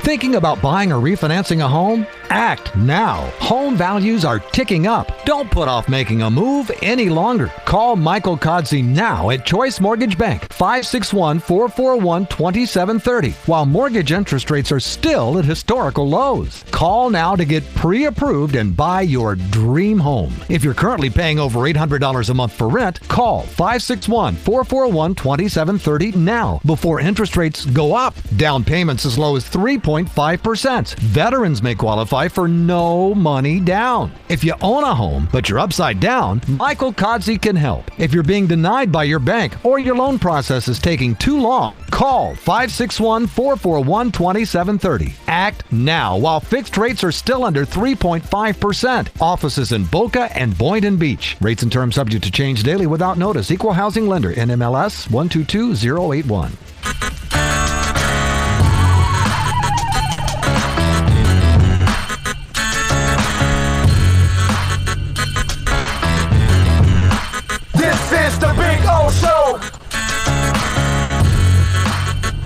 This is the Big O Show.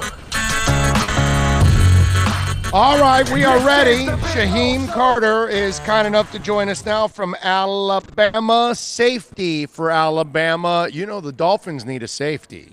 Shaheem, I don't know. Do you like South Florida? Do you like the weather in South Florida? We're a little humid. But you get your humidity in Alabama. Yeah, definitely. I'm from Louisiana. So it's, the weather is perfectly fine with me. Okay, but it's not South Florida.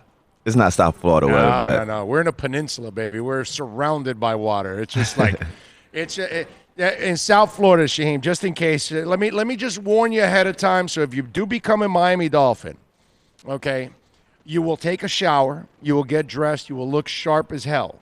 Okay. Make sure you have one of those cars that you can turn it on ahead of time in the AC, because the second you walk out of your house, it's shower number 2. Oh, man.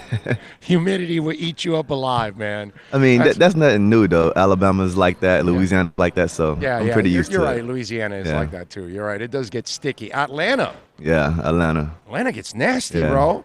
And they're not near water. Right. And they get that. There's a reason why they're called Hotlanta, man. It's true. It's not like South Florida is the only place that has the heat and the humidity. No doubt about that. All right, Shaheem, so how you feeling, man, so far? Man, feeling great. This experience has been nothing more than I expected. It's been everything.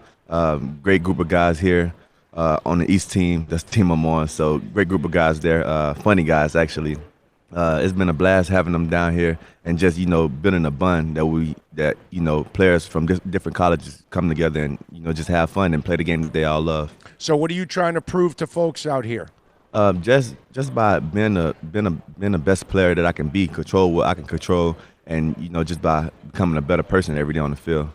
I feel like most of the time, if you come out of Alabama, and especially the secondary, you're pretty prepared because Nick's the guy that coaches you a lot. I had Nick with the Dolphins, so I watched him. He cares about defensive backs. Oh, definitely. That's his baby when it comes to any position out there. D-backs is where you can find him, right? Oh yeah, definitely, no doubt about that. So how is it being coached by Nick also on top of all of that? Because that's got to be a challenge. Yeah, it's definitely a challenge. Coming in as a freshman, I always challenge myself. I hold myself to a high standard, and going to Alabama they was always holding you to a higher standard. Yeah. So I had to step my game up real quick, and it's amazing being coached by the best to ever do it every day. He expects nothing but the best out of you every day. Like no matter what, he just demand more every day, every rep. I think, he's one of those guys, it seems like, that he cares about his guys, actually, and he but he will bust your balls, I'm sure, early on to kind of break you in. Oh, yeah. So give me examples of how Nick busted your balls as a freshman to kind of get you going. Going into fall camp, the first time really ever running a defense like that. So it was kind of complicated. It was hard. And, just me and a few more other freshmen was out on the field all together, and we really didn't know nothing. And we have meetings, and he expects you to get it. He teaches it the hard way. You know, we have other coaches that was there and that's there now that kind of pretty much teaches it easier way. But he always teaches it the hard way. And so I had to learn the hard way from him. And he expects you to get it like that. I mean, and if you don't get it and you mess up, like you mess up repeatedly over and over again on the same thing, then he just gets at you. Wow. Yeah, it's harsh. Okay, so is there a specific example that you can remember that you were like, damn, dude, all right, I got you, and he wore you out? Yeah. So we'll play like cover 2, and me being a star, I would have to go reroute the guy 10 yards in the seam, and sometimes I won't get a reroute on the guy, or sometimes my reroute wouldn't be as heavy as he want me to. He just like get at me, and I just be like, yes, sir. I mean, there's nothing more you can say. Right. Yeah. No. I mean, that's the thing. You know, the thing about I think that sometimes fans don't understand about players is that you guys want to be coached. You don't want to be BS'd. Right. You know what I mean? Just tell me the damn truth. Whatever it is, I don't care if it's not. Most of you guys, obviously, there's always a group of individuals in every walk of life that can't handle the truth, and their truth they think is the reality when it's not. It's really not. Yeah. Yeah, you know what I'm saying? So it's just one of those things, and I would imagine that in some cases he's kind of the perfect coach for you because he pushes you and he's brutally honest. Right. Now, in some other stretches, I got to imagine that to be held to that standard on a consistent basis. Yeah, and every day there, it was consistently. He, like I said, he expect more out of you every day, every rep. If you do something good, okay, then go do it over it again. Like, do it better the next time, even though you did it right this time. Do it better the next time. So. Right, and so I would imagine that this becomes a little easier in a way. Like, it's because you're not going to get that kind of demanding guy again right now at this point in these practices. You know what I'm saying? But like I said earlier, I always hold myself to a higher standard. And, being there for 4 years, like, my standard now is even higher, because of that. So I expect nothing less of myself. Shyheim Carter, by the way, joining us from Alabama here on the program. Your teammate has a lot of people that are clamoring for him in Miami, and I'm talking about Tua. So I'm just tell us a little bit about Tua. What makes him so special? And just him, like his personality, how he goes about things. A great guy. So my locker was by him for a year last year, and he was just a great guy. We used to always talk about little things, and he's just a great all-around guy. You rarely get that nowadays. Is it something that guys rally around him? What does he do to connect with you guys on defense, let's say? So first of all, we be enemies during practice. So he's just trying to make one another better. Of course. So it's just like, it's just a vibe that, he gives off the team, especially guys on defense, even though he's the quarterback on offense. We just like get a certain vibe from him, and it's a great vibe. Just relaxing. He just any guy you can just go talk to, about pretty much anything. He's just a great guy. Obviously, he's a great football player, but he's even a better guy. Yeah, that's what I'm at. To me, it's clear he's a hell of a football player. You know what I mean? It's just I wonder how he works in that locker room with the defensive side, because obviously offensively they're going to be obviously rallying around him, but to me that's when we see a quarterback is special, when he can elevate everybody else and you guys all feel like, hey, we do our job, we got a shot to win always because of that dude. Right? Is that the thinking? So for us as defensive players, we know that we got a high-powered offense, but as defensive players and defensive coaches and things, we try to do what's best for us. We try to kind of let the offense kind of depend on us. Like, well, we know the defense about to get a stop right here. So we kind of don't lean too much on the offense at times, a lot of the times, but we know that we have a high-powered offense, but we just try to do our job on defense. So it makes it easier on offense. Shaheem, how much does it help you as a player that you went to that program, you had all this success? It has to help all of you guys confidence-wise when you walk out of there, that you feel more. Because I know if I had a son and Alabama offered him a contract, I would be honored because I know he's going to go there, learn the game the right way, and then walk out of there a better football player because of it. It helps me. It helped me tremendously. Just by going there, being around those guys, all of them great guys. Just being around Coach Saban every day, being around, different position coaches, different coaches, getting different aspects of life of the game. It all helps. It all helps me personally. I know it helps other guys too. But yeah, just being around them guys all day, it helps. It plays a huge factor. By the way, do you realize you may be getting drafted by a team that doesn't have better facilities than Alabama? I just want to play football. I was just thinking about that because the facilities you guys have are, sick. Yeah, they are nice. They are nice, and they renovating it now. So. Oh wow! Yeah. It's already better than some NFL teams. It might be better than all the NFL teams. That is amazing. So tell me what it's like that when you're able to play. When you look at this game now at this level, what they're teaching you compared to what you learned with Nick, is there much of a difference, or are you better prepared for this right now? I'm definitely better prepared for this. It's just slightly a difference. The field, the hash marks, the numbers, the play calling is pretty much the same, just different names for the play calling. But yeah, pretty much everything's pretty much the same. But like I said, the hash marks and the numbers totally different. The field's still 50 yards wide, 100 yards deep. So it's just football at the end of the day. Shaheem, who's been your biggest test so far this week out there offensively? Who's been the guy that you're like, all right, this dude is balling, man. I gotta be on top of this. They all good. I know you're gonna give me the company line, but give me a guy that stood out. It's got to be a guy that stood out. You're not dissing anybody else. You're just saying I'm not. But I don't know. I just been just focusing on myself. Becoming the best player I can be. So you don't even remember a number? Because I know you don't know all these guys because you only been here a couple days. I know SEC. I know Florida. 2 guys from Florida. Right. They've been pretty good. Okay. The Florida State kid, Florida State, Gavin, yes, he's a big kid. He is, but he play on the outside. I haven't won against him yet. Okay, so you've been playing against the tight end more? Tight end and slot receivers more. Okay, who's impressed you out of the tight ends? 85, 89, or 47? I would say the guy from USF. Okay, yeah, Mitchell Wilcox. Yeah. Yes. Okay. All right, good stuff. All right, so how's the meetings gone with the teams? Meetings is the same back in college.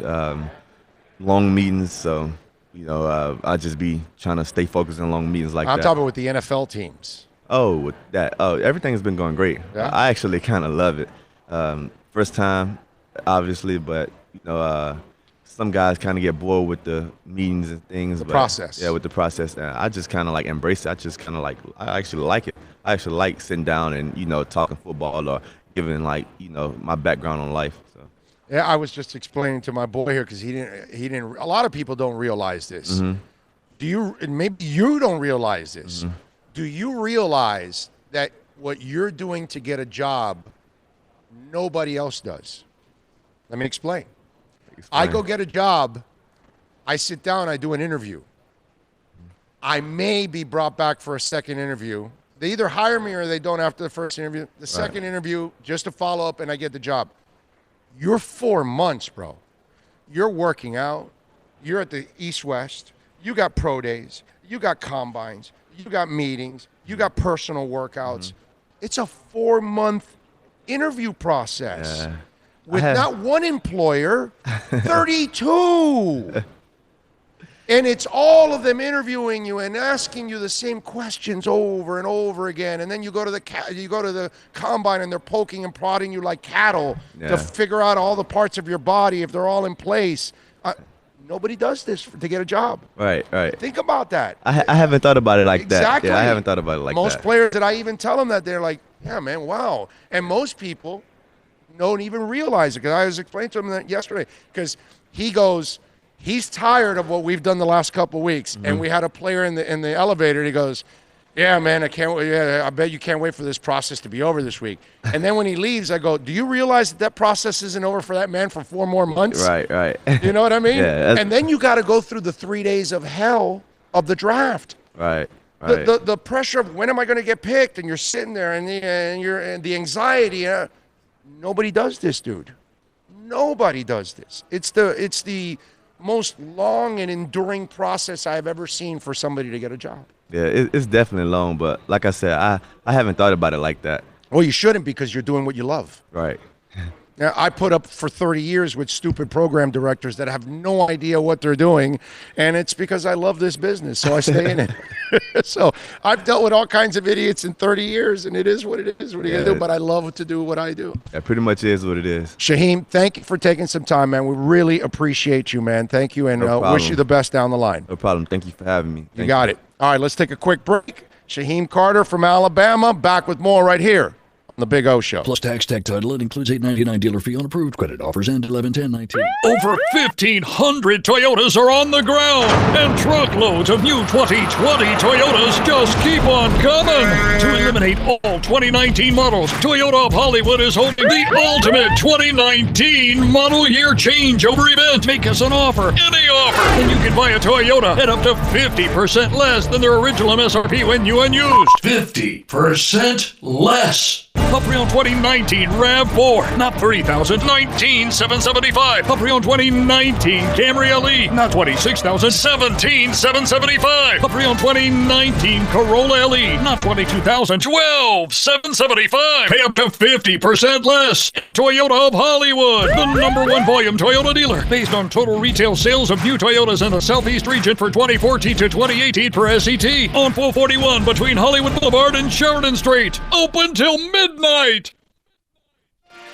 Thinking about buying or refinancing a home? Act now. Home values are ticking up. Don't put off making a move any longer. Call Michael Kodsey now at Choice Mortgage Bank, 561-441-2730, while mortgage interest rates are still at historical lows. Call now to get pre-approved and buy your dream home. If you're currently paying over $800 a month for rent, call 561-441-2730 now before interest rates go up. Down payments as low as 3.5%. Veterans may qualify for no money down. If you own a home, but you're upside down, Michael Kodsey can help. If you're being denied by your bank or your loan process is taking too long, call 561-441-2730. Act now while fixed rates are still under 3.5%. Offices in Boca and Boynton Beach. Rates and terms subject to change daily without notice. Equal No one housing lender. expects to get into a crash, but I expect you to go to accidentlawfirm.com if you do. Make sure when hiring a driver, you go through a rideshare app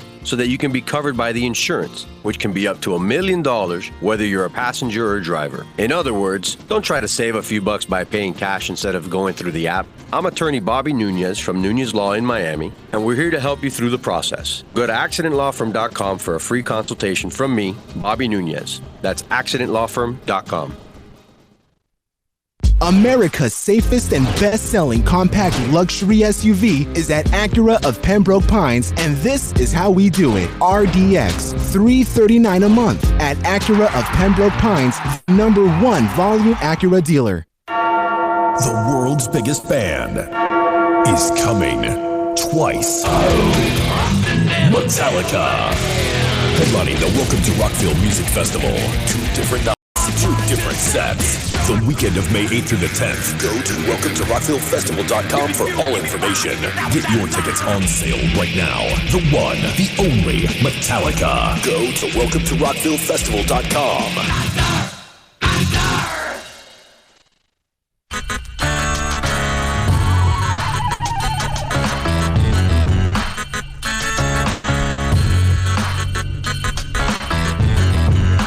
This is the Big O Show.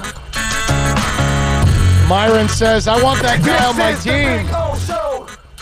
Shaheem, I don't mind. Bring him on. This is the Big Bring him on. You know what it is, though? That pedigree, man. Yeah. That Alabama secondary, those kids are ready to play in the NFL, man. But Myron is a Niners fan, so he wants him on his team. One guy, Sorry, Premier guy. Reviewer says the tight end from Tennessee. The tight end from Tennessee. Oh, wait a minute. Hold on a second. Yes, Dominic Wood Anderson. He's on the West team. Yes. He's him, and I'll say the Ellefson kid too from North Dakota State. He's another guy that's been kind of interesting too. Let's see, what else do we have here?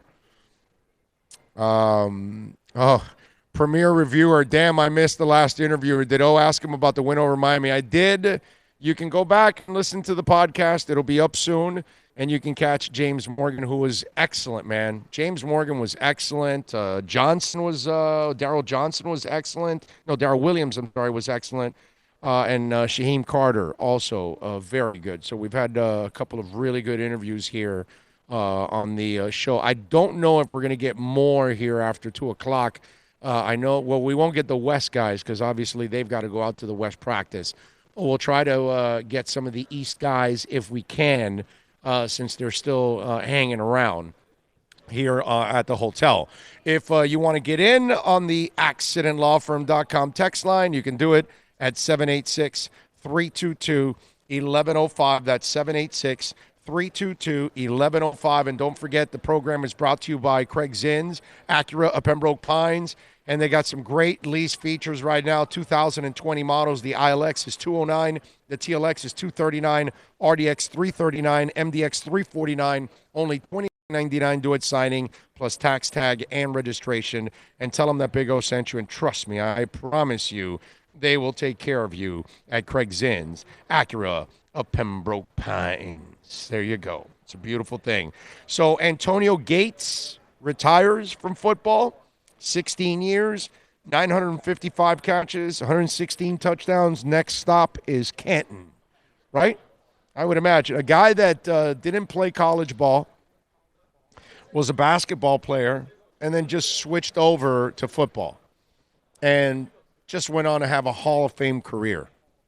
That's just sick. That's amazing by Antonio Gates. What a phenomenal player he has been throughout his career. Man, that I saw that yesterday, and you said, okay, it's time, no doubt, at this point. But if you sit back and reflect a little bit, and you realize how that guy's career came about, and that you're not playing college ball, and you're playing basketball, and you just make the switch to football, and you have that career. And obviously, Jimmy Graham, we saw him do the same thing too, in a way. But he played football for 1 year. That was the difference, right? With Jimmy, at least, he went and played football for 1 year, then went on.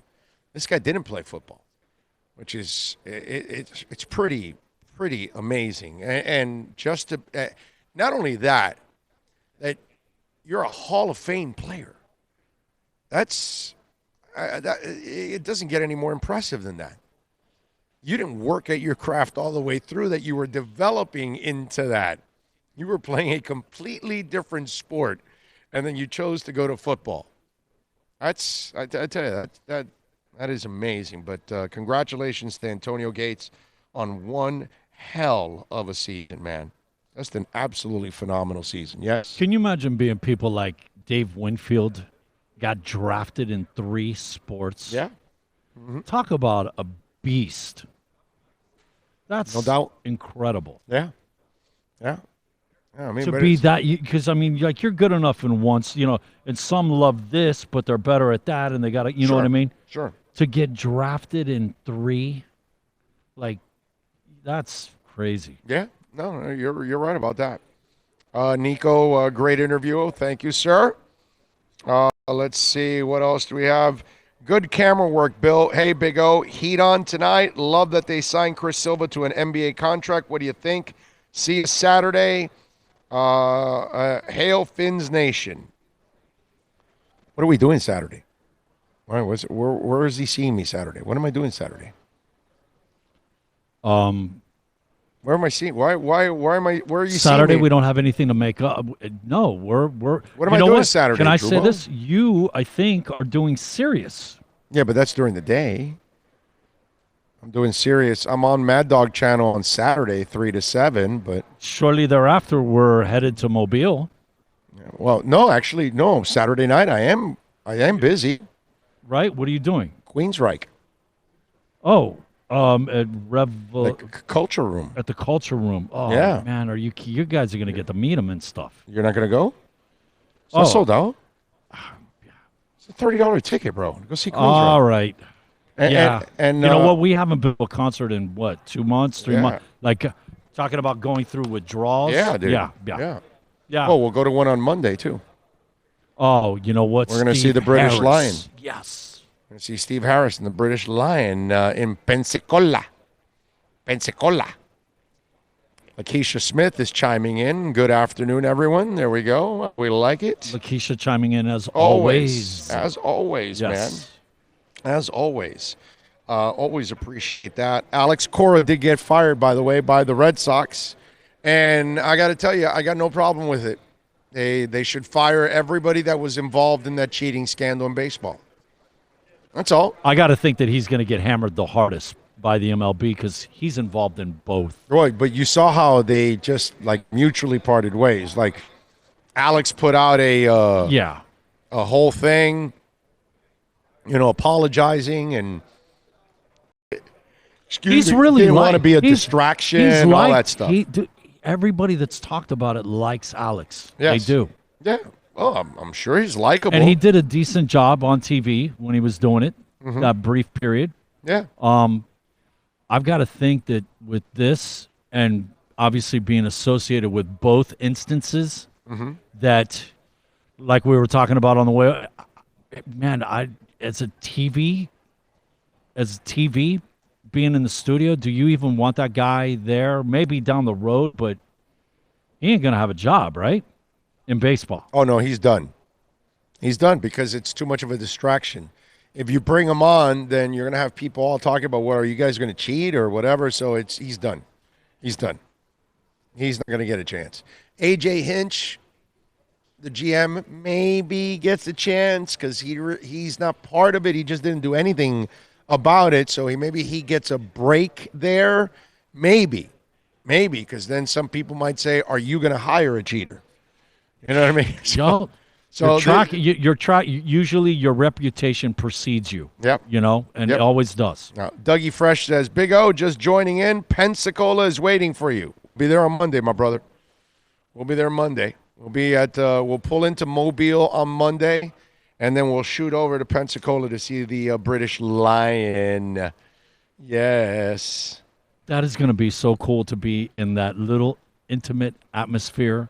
And I've got to think, because it being Steve Harris, that he's going to be like the featured artist in the band. And to Steve Harris like that? What? This is going to be incredible, man. Maybe not. Maybe he's a guy. Well, obviously, Just- I'm sure the bass will stand out, but maybe because he's doing this, he wants to elevate everybody The band, else. yeah. So You know what? That might be, The way those guys are, he probably is going to be like they're off to the side and Yeah. not even run around. I don't even know does he wear the wristbands like he does for Maiden all the time?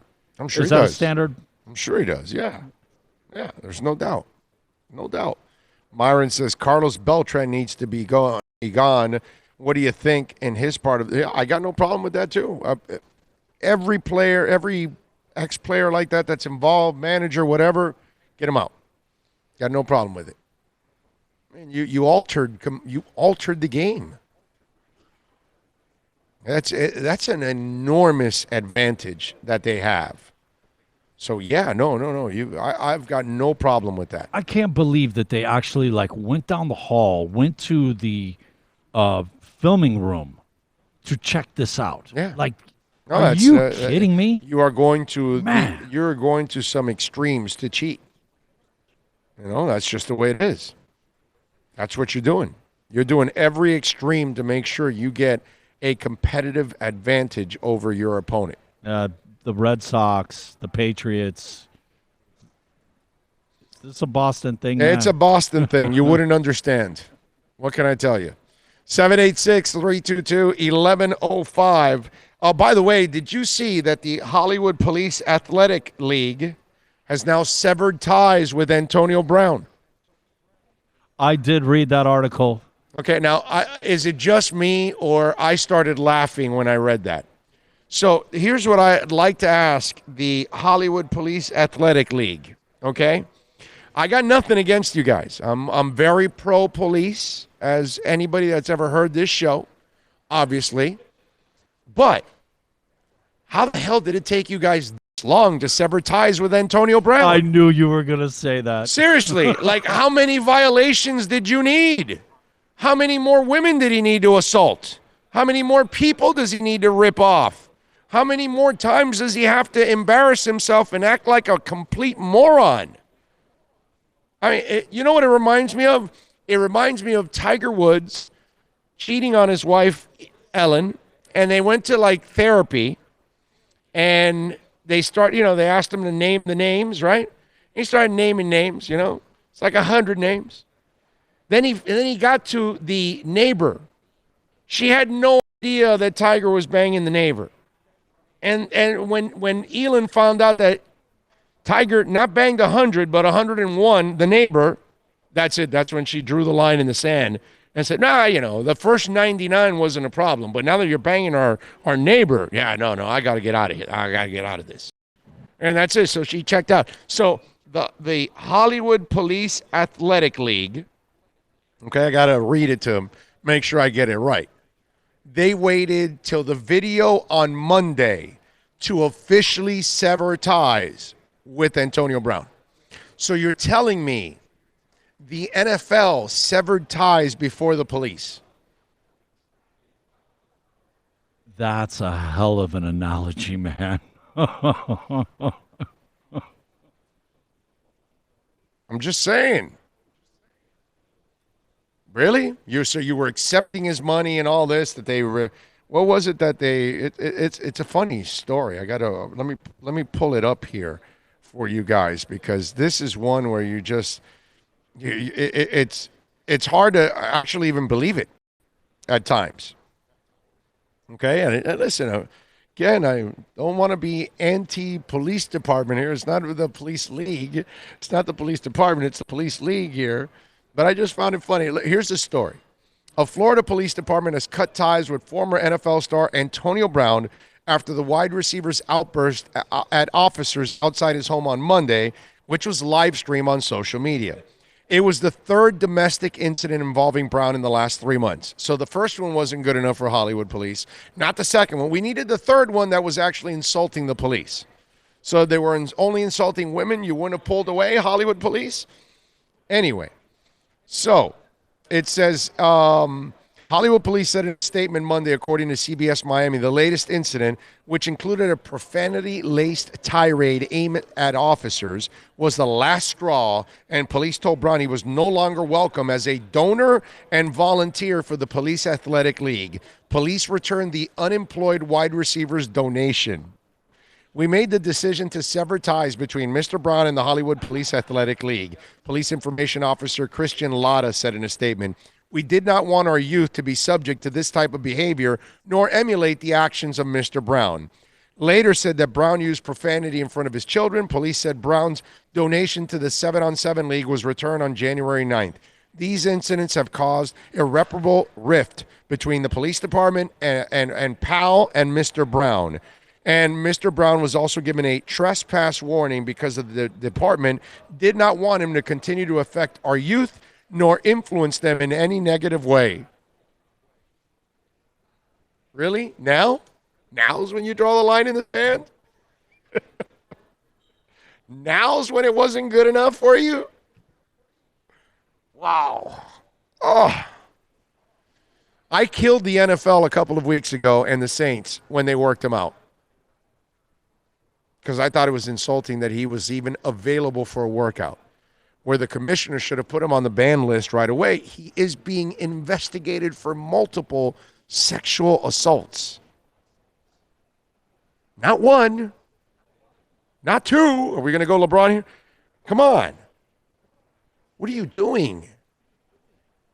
NFL, what are you doing, New Orleans Saints? Actually working this scumbag out. And then now, the pal is going to quit on him now? After the third incident?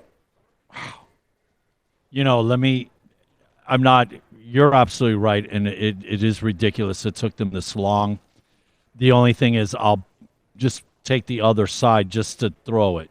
Throw it. I don't believe it. I don't feel this way, but throw it. The thing about it is they probably are financially strapped. They need every dollar they can. They're trying to help kids. And they obviously don't, but they gave it back. They've looked – no, but previous to this, they looked the other way, and there was finally an instance that they were like, you know what, man, enough is – we can't continue to accept. As much as we need this money to help kids, we can't do it. Yeah.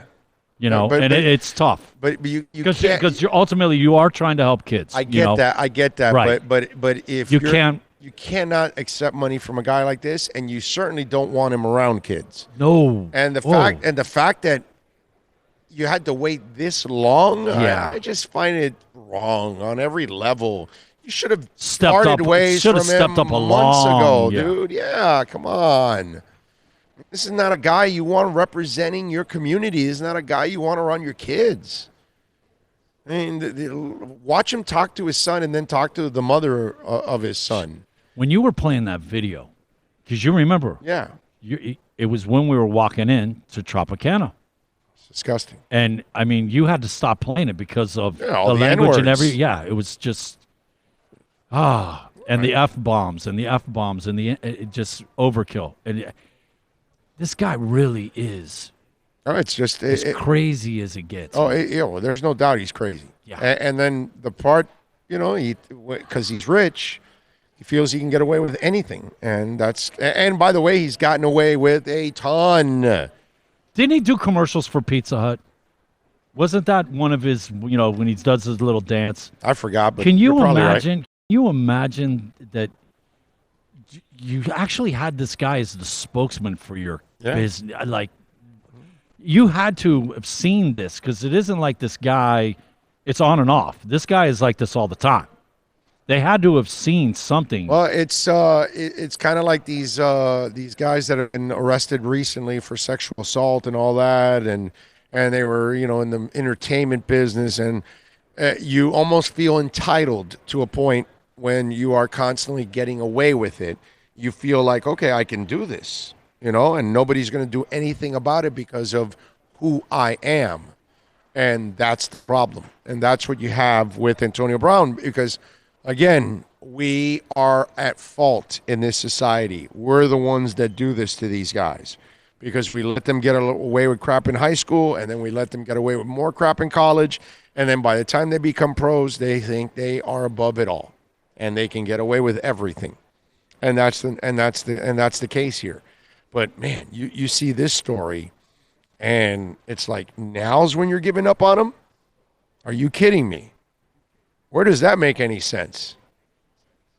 All right, 786-322-1105. That's 786-322-1105. Let me tell you about Caneswear at Miami Fanwear. That's the spot where fans like me shop, baby. Yes, and you can too. You're looking for Canes, Miami Dolphins, Miami Heat, Panthers, Marlins, and Inter Miami too. You go to Caneswear, 2511 South University Drive. They've got it all from jerseys to starter jackets. They've got autograph items.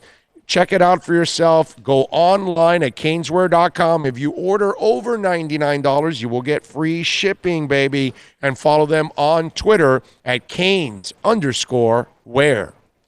Plus tax, tech title. It includes $8.99 dealer fee on approved credit offers and 11/10/19. Over 1,500 Toyotas are on the ground, and truckloads of new 2020 Toyotas just keep on coming.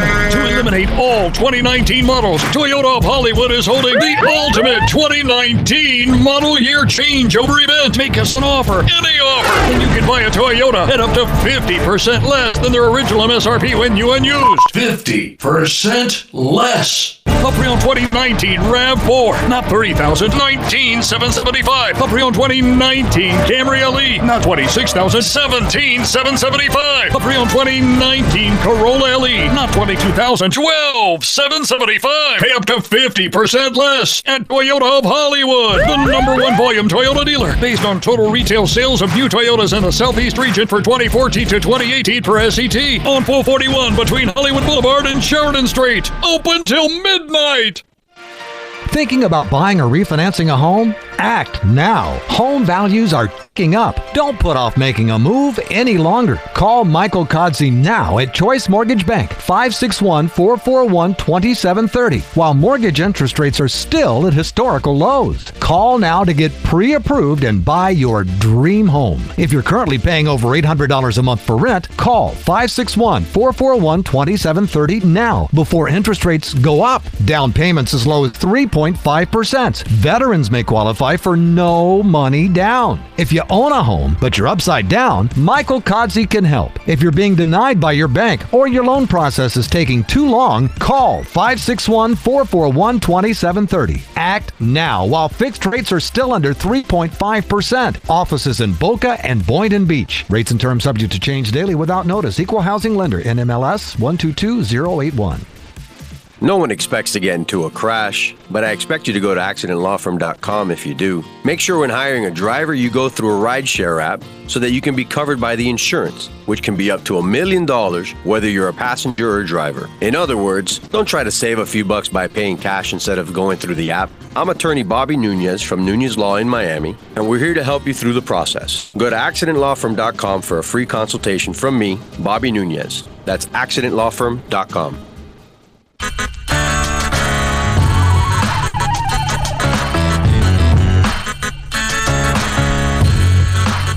America's safest and best-selling compact luxury SUV is at Acura of Pembroke Pines, and this is how we do it. RDX, $339 a month at Acura of Pembroke Pines, the #1 volume Acura dealer. The world's biggest band is coming twice. Metallica. Running the Welcome to Rockville Music Festival. 2 different nights, 2 different sets. The weekend of May 8th through the 10th. Go to welcometorockvillefestival.com for all information. Get your tickets on sale right now. The one, the only Metallica. Go to welcometorockvillefestival.com.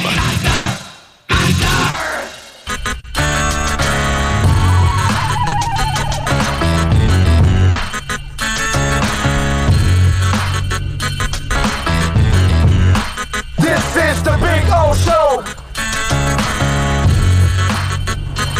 is the Big O Show. This is the Big O Show.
is the Big O Show.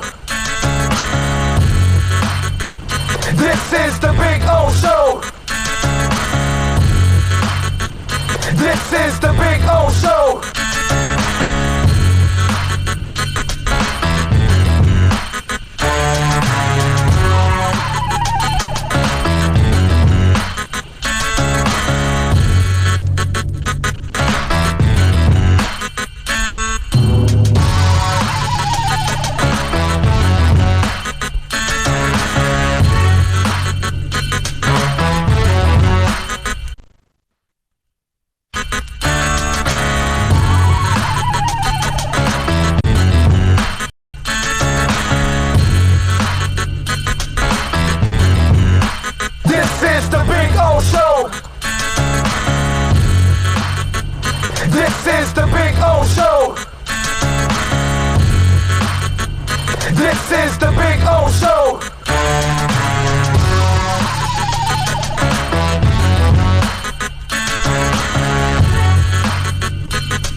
Sorry, I had to take a phone call.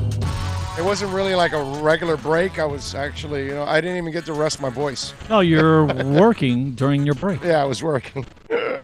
So there you go. I'm working. Anyway. No, and it sounded serious. That's setting us up for next week. Yeah, so, it's business for Senior Bowl. Yeah. No, I had to take care of it. Major important. I have no choice. I had to take care of business, as we always do. Anyway, thank you. As always, we are coming to you live from the beautiful Tradewinds Resort here in St. Pete Beach, where we encourage you to go 866 Just Let Go. Can we stay one more day, man? Huh? That would be nice. Can we stay one more day? I think what we'll do is we'll talk to the folks next year, and we'll come a day earlier than we did this time. Instead of Sunday, we arrive on Saturday. And then that way we get to enjoy. You know what? And I bet you my wife comes that time because then she'll just leave on Sunday. So we'll come up in 2 cars and then she'll go back with the daughter or whatever. And that's it. And, something like that. You definitely either that or she's like, okay, well, then I'm gone for an extra day. And hey, sorry for Juming. Okay, I can't help you. Definitely should come and check this place out. That's it right. is awesome. If she doesn't want to, that's fine. She misses out. No, but she's been here, actually. She came years. It might have been the second year that they were here. She might have come up for a couple days. Kelvin Smith says, good afternoon, Big O. What are your thoughts on Easton Stick? Similar to Carson Wentz, but more athletic ability. I think he's getting a lot of coverage or under the radar. I don't know too much about him, and I'll find out more about him in the combine. But I hear some stuff about him, but I can't tell you that I have any great insight on him yet. So, but I have heard the name, and I've heard people that they say he is as good as Carson, they think. Well, we'll see. I don't know. We'll find out. And time will answer that one. But I would love to tell you that I have insight on that one, but I don't, unfortunately. Myron says Hollywood police should be investigated, too, for being too soft. Let's see what else. If you want to get in on the accidentlawfirm.com text line, don't forget to give us the thumbs up always on the broadcast when you're watching on YouTube. Thumbs up galore on the broadcast, okay? So help us out as always. Follow us on YouTube at Big O Radio Show, of course. Many ways to follow us on Twitter at Big O Show. That's usually like a 24-hour talk show. Well, that's going on there. What else do we have on in the news? Oh, the other thing I was Aerosmith and Run DMC. Get off a little bit on the sports side of it. Aerosmith is going to be joined by a special guest in their upcoming performance at the Grammy Awards. Run DMC reports indicate that the groups will join forces for a rendition of "Walk This Way," the track they famously turned into a musical and cultural phenomenon in '86. Variety notes that Run DMC will not be present for the entire Aerosmith set, suggesting that the collaboration will instead be part of a career-spanning medley of the rock band. Walk This Way was initially released in '75 on Aerosmith's Toys in the Attic, with that version peaking at number 10 on the Billboard charts. Nearly a decade later, the song was given new life when producer Rick Rubin brought the rockers and rappers together. "I didn't know what was going to happen when I walked into that studio," Joe Perry admitted. At that time, we didn't know what Steven Tyler was singing, the rapper revealed in his own autobiography, King of Rock, Respect, Responsibility, and My Life with Run DMC. "We were like dissing him so bad because the song jumbles a lot of lines together. We came up with all sorts of weird interpretations, but wrote the lyrics to the best of our ability, and then we went into the studio and laid them down. Thankfully, both the artists got past their initial discomfort and were able to create a legendary track released in July of 1986, and the second single from Run DMC's Raising Hell album, Walk This Way, would become a smash hit, earning heavy rotation on MTV and bringing the hip-hop mainstream with White America," which, by the way, it also lifted Aerosmith, too, because they were down in the dumps. I'll give you an example. Just a couple of years before that, I saw Aerosmith at the Miami Baseball Stadium, and it was the Frontiers Tour for Journey. And Journey was the headliner. The second band was Sammy Hagar, because at that moment, Three Lock Box was Can't Drive 55. The Red Rocker was, smoking at that time. That's him climbing up on the scaffolding and all that. Yeah, exactly. And he looked at the camera and said, "I'd show you but it doesn't fit in the screen." Anyway, I remember that line from the 80s. So the third band was Aerosmith. That's how far they had fallen that they had to open up for Sammy Hagar. The fourth band was Bryan Adams, okay? And Cuts Like a Knife was out and all that, but he was like, just... that's a hell of a concert, man. I know, isn't it? Miami Baseball Stadium, They don't do Aerosmith. it like... Yeah. They don't do it like that anymore, man.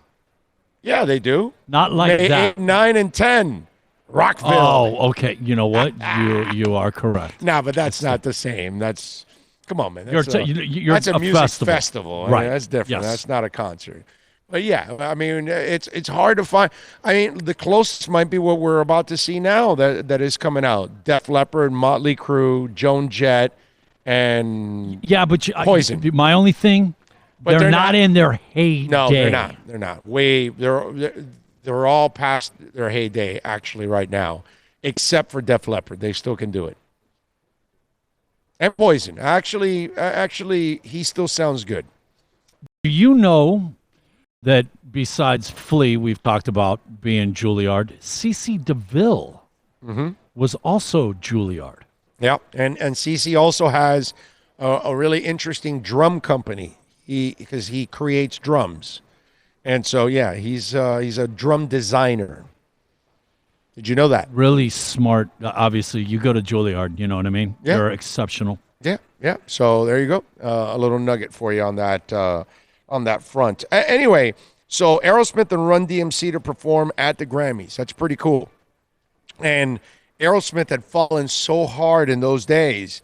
That video catapulted them, and then obviously Permanent Vacation came right after, and Dude Looks Like a Lady and all that, and then Pump came after that, which then obviously made them mainstream once again.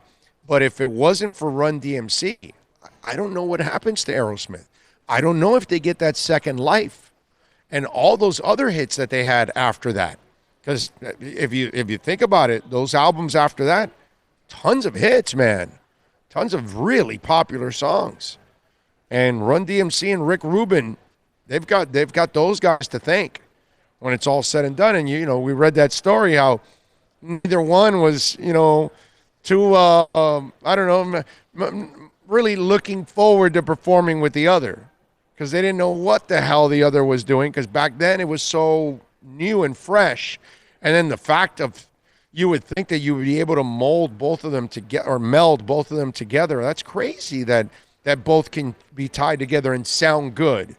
Now we know, obviously, it can. Beastie Boys, man. Yeah, no, so many different bands now that do that kind of stuff. But in the beginning, right. Beastie Boys, right? rock. They fed off of that. Yes. Yeah, Yes. Definitely. Yeah. You know what? Interesting story. You know as well as I do. We're in the auditorium, whatever, but getting ready to go to grad night, and I decide I want to go. And yeah, second row, center, Unforgettable Fire, my favorite U2, and opt to go to grad night. One consolation, Run DMC, man, was there. I got to see Run DMC. Run DMC is great. Night Ranger was there, but the numerous times we got to see Night Ranger, the one that I hold like, okay, this is why I missed U2, Unforgettable Fire, second row. I did get to see Run DMC, and I mean, obviously, that was in their heyday, 85.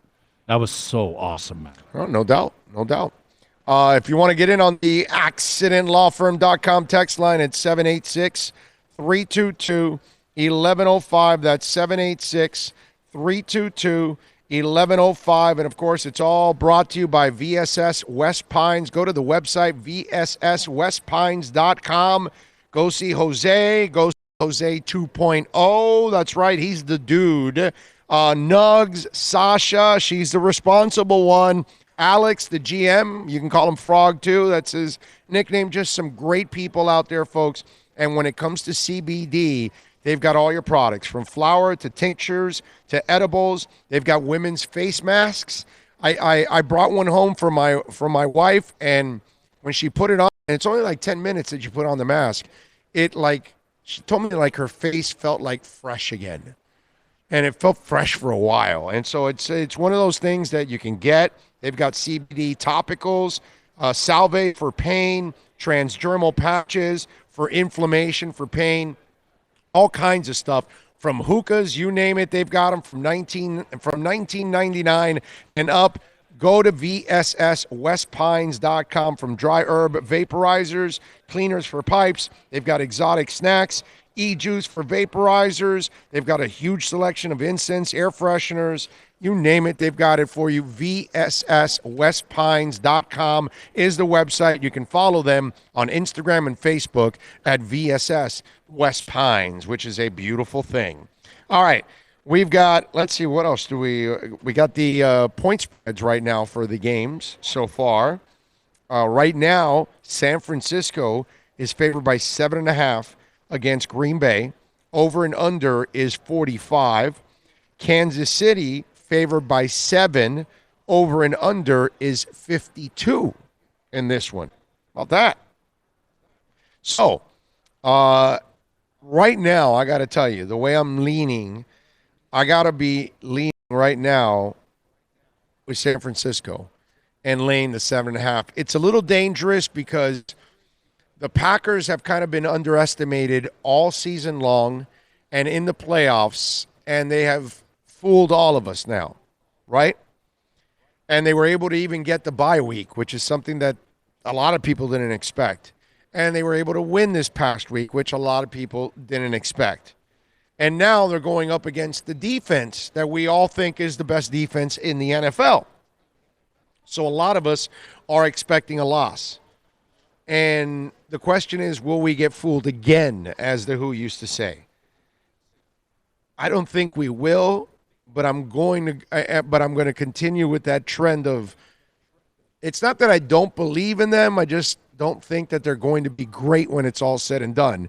And it's funny because if you can actually play some defense, which they can, if you can run the ball with Aaron Jones, which they can, and your quarterback facilitates, which Aaron Rodgers does way more than that, you should be able to win a lot of games.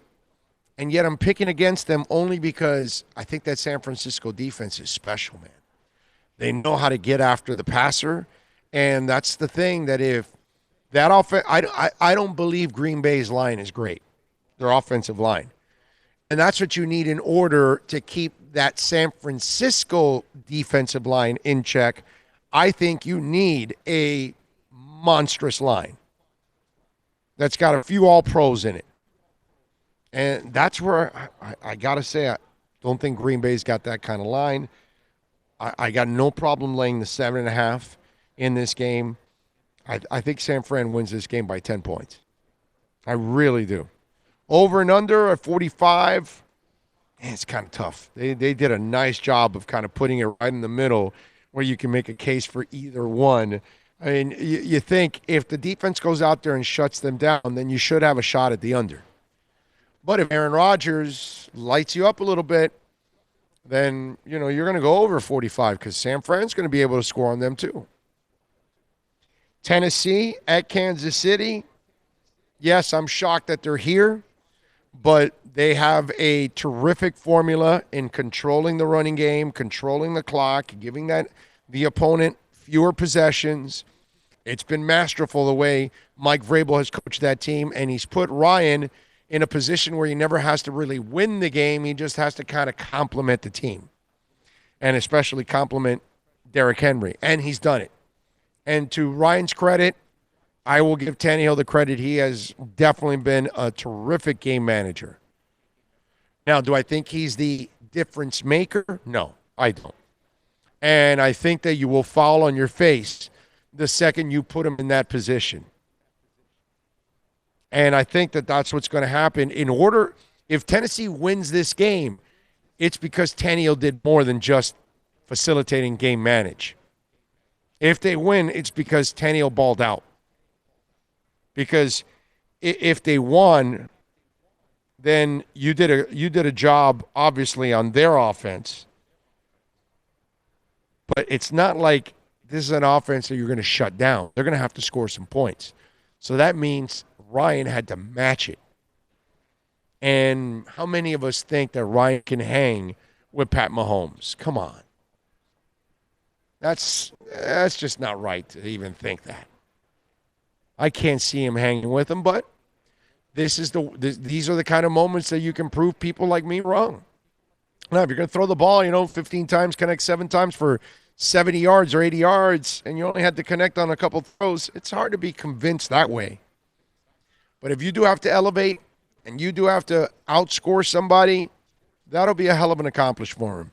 And especially on the road at Arrowhead. That's the other thing about that game. So right now, I'm going to lay the 7.5 with San Francisco. I'm going to lay the 7 with Tennessee. I think that's the way I would lean right now for that matchup.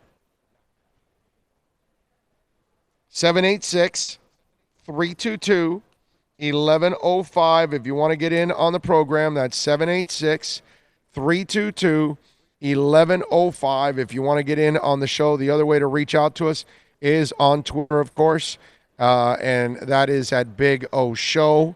You can always reach out to us there. And, of course, on the YouTube chat board, you can always, if you're watching us there, you can always send in any of your questions, comments, insults, all kinds of good stuff. Never a problem with that. We appreciate all of it, man. We do. Big time. Brandon Flood says, laying the 7 is a solid bet, though. Yeah, I like it. The 7.5 on the other one, I just have to go that way because I just feel more comfortable with San Fran. So I'm willing to lay the extra half point. But, yeah, I think Kansas City will end up doing a job on Tennessee because I don't think they're going to be able to keep up. The way, obviously, San Fran absolutely manhandled Green Bay. Aaron Rodgers' worst day as a pro quarterback. Yeah. Do you see it as a game this go around, or is San Fran gonna kind of they got the formula? No, they have a formula, but I don't think they're going to rout Green Bay. I just think they'll do enough to win by that 7.5. It'll be by 10 or something, not by much. But yeah, I could see them doing that. That's what I think is going to end up happening. So you're figuring 10 points, 11. Yeah. Not much more than that. No, not much more than that. And knowing Vegas, they'll win by 8. You know what I was by half a point. Tell me, you either lose by half a point or you win by half a point. Knowing Vegas. Tell me, 7.5. That half is when you're looking at it. You know what I mean? That's huge half, right? Yeah. Brandon Flood again says take Tennessee to win. So then you're betting money line, I would imagine, Brandon. Right? I mean, if you feel good about Tennessee winning, you got to take money line there. Right? I mean, that only makes sense that you would go in that direction. Right? 786-322-1105 if you want to get in on the program. That's 786-322-1105 if you want to get in on the show. The other way to reach out to us is on Twitter, and that's at Big O Show. Let me tell you about EJD Construction. We love talking about Eric and John. 305-318-4978. Listen, when you call somebody you want to work at your house, you want to trust them, right? You want somebody that's going to be responsible, that's bringing in professionals to do the job right.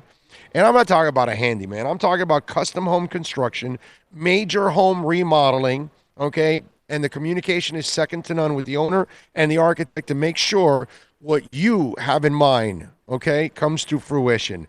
Call EJD Construction, 305-318-4978. Call Eric right now, 318-318-4978 for EJD Construction. Plus tax, tech title. It includes $8.99 dealer fee on approved credit. Offers end 11/10/19. Over 1,500 Toyotas are on the ground, and truckloads of new 2020 Toyotas just keep on coming. To eliminate all 2019 models, Toyota of Hollywood is holding the ultimate 2019 model year changeover event. Make us an offer, any offer. You can buy a Toyota at up to 50% less than their original MSRP when new and used. 50% less. A pre-owned 2019 RAV4, not $30,000, $19,775. A pre-owned 2019 Camry LE, not $26,000, $17,775. A pre-owned 2019 Corolla LE, not $22,000, $12,775. Pay up to 50% less at Toyota of Hollywood, the #1 volume Toyota dealer, based on total retail sales of new Toyotas in the Southeast region for 2014 to 2018 per SET, on 441 between Hollywood Boulevard and Sheridan Street. Open till midnight.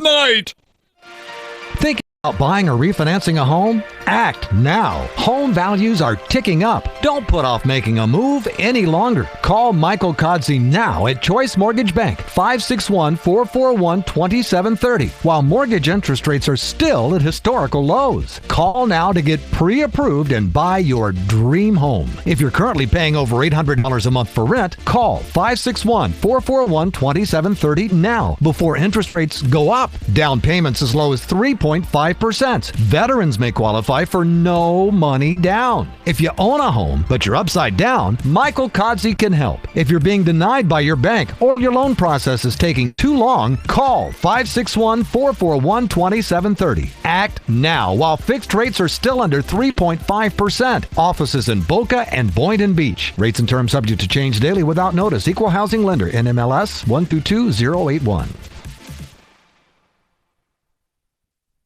No one expects to get into a crash, but I expect you to go to accidentlawfirm.com if you do. Make sure when hiring a driver, you go through a rideshare app so that you can be covered by the insurance, which can be up to $1 million whether you're a passenger or a driver. In other words, don't try to save a few bucks by paying cash instead of going through the app. I'm attorney Bobby Nunez from Nunez Law in Miami, and we're here to help you through the process. Go to accidentlawfirm.com for a free consultation from me, Bobby Nunez. That's accidentlawfirm.com.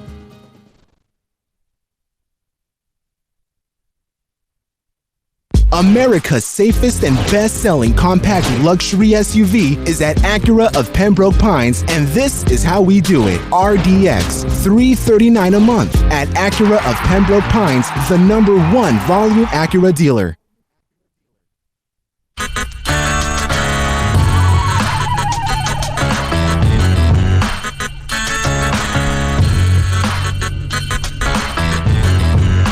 This is the Big O Show. This is the Big O Show. This is the Big O Show.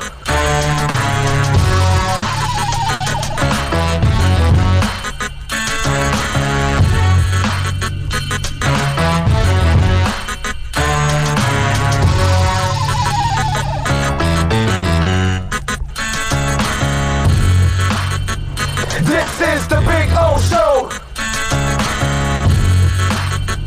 This is the Big O Show.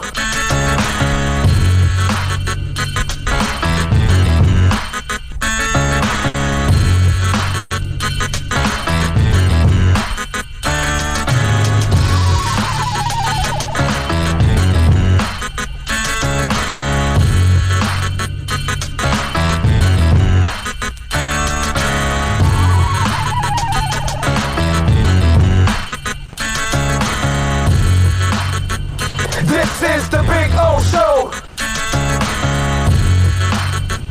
This is the Big O Show. This is the Big O Show. This is the Big O Show.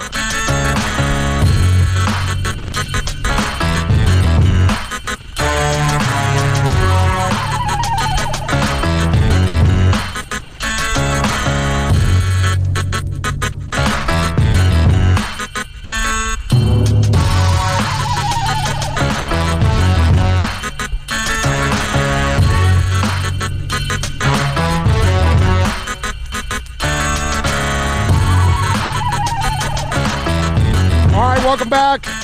We take you till, I don't know, well, whenever we feel like it. We are coming to you live from the Trade Winds Resort here in beautiful St. Pete Beach, which we love. I think it's our 7th year here now at the hotel.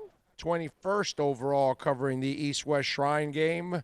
It's my 21st year doing this. This is like, I am old, dude. Damn, bro. 21 years of doing this already. That is just some crazy stuff. But we're having a lot of fun. We've talked to a lot of players today. Shaheem, I got to tell you, Shaheem Carter was really, really good. If you missed that interview, talking Bama, talking Tua, talking Saban, he was great. Darrell Williams, I thought was a lot of fun. We talked with James Morgan, also the quarterback for FIU. A great conversation with him. In fact, we got. I think we got all the quarterbacks that we were searching for. I think we got all the quarterbacks we wanted. Yes, I believe you are correct, sir. Yeah, so it's pretty cool. We got all those quarterbacks. We'll aim to do the same thing, and we'll be much harder in the Senior Bowl, but we'll try our best to get as many as we can at the Senior Bowl. I'll tell you that. I can promise you that.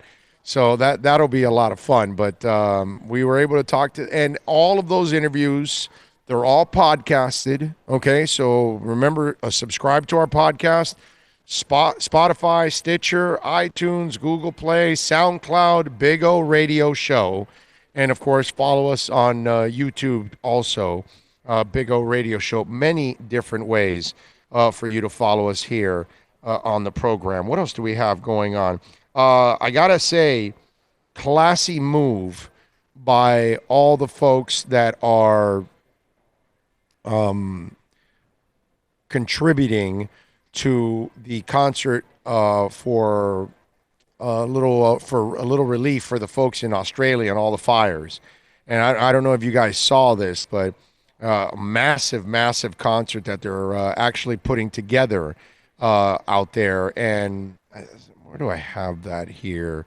But I know I have it here. I'm looking for the story now on it. But I thought it was really cool because we all know the devastation that's gone on. Millions of acres, people had lost their homes. A lot of lives were lost, and they need a lot of help. And it's pretty cool that the music world is getting together, and they're putting together a pretty cool concert, hopefully to raise a lot of money to help out. Lord knows we're not going to be able to raise the kind of money that they really need to kind of bail everybody else out. But I thought it was really cool that at least they're going to put together, you know, a kind of concert that's, you know, will bring a lot of people together and hopefully bring a lot of money to help them out. I'm trying to pull it up here for you, the story, but obviously it's nice. I love it. I hit the wrong one, and then it goes to another one, and so then I got to wait for it to come back, and I could get to another page, and the internet. Isn't it a beautiful thing sometimes? Huh? Isn't it a beautiful thing? Anyway, I'll pull that up for you when I can. The Heat are back in action tonight. They are taking on San Antonio, and they need to start showing up here. Okay, I think I believe they're 3-4 in their last 7. It's not just about the loss to the Knicks. So they need to wake up now and start playing a lot better than they have been lately. What you don't want is that all of a sudden you start going in the other direction from where you were. Okay? That you don't want that. You don't want to do that. The concert, by the way, is called Fire Fight Australia. Concert for national. Let me see. Here we go. Let me see here. Here we go. Titled Fight for Australia. The show will take place in Anns Stadium in Sydney, and it's already sold out. Queen and Alice Cooper are among the artists that will be performing there. Olivia Newton-John, Katie Lang, John Farman, Tim Arena, and Peter Murray are also going to be at it.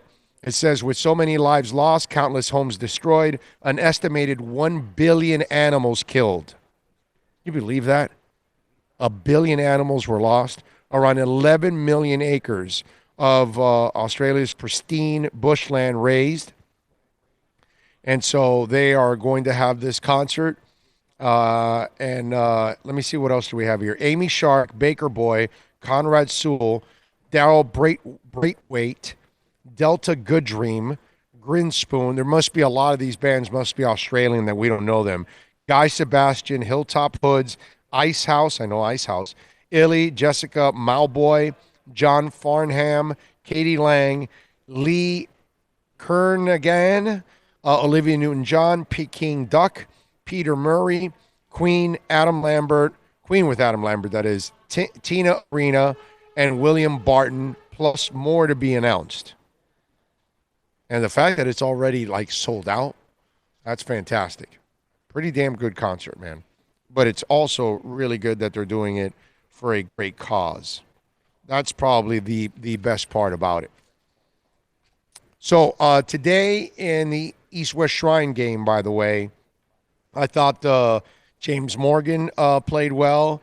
I thought Kyle Murphy, I got to tell you, man, that's one kid. I'm going to keep a track of who this kid is because I like him, and I haven't asked too many NFL people, but I did ask a couple that they were like, no, I like him too. I like what I see from this young man. The Michael Onwenu kid from Michigan, those are 2 guards, by the way, which Miami needs everything, but, you know, there's a guy. Mason Kinsey, not telling you he's going to be some great receiver or anything. I don't know much about the kid. It's from Barry College. Not Barry, okay? Kid had a great day today, was burning people left and right. Aaron Parker, Rhode Island, tall kid, lanky kid. Tavian Feaster from South Carolina, running back. Like what I saw from that young man. McTelvin Agim, Arkansas defensive lineman. Like what I saw from that guy too. Some decent performances today at the East West Shrine game for some of these guys that were definitely helping themselves out, let's just say.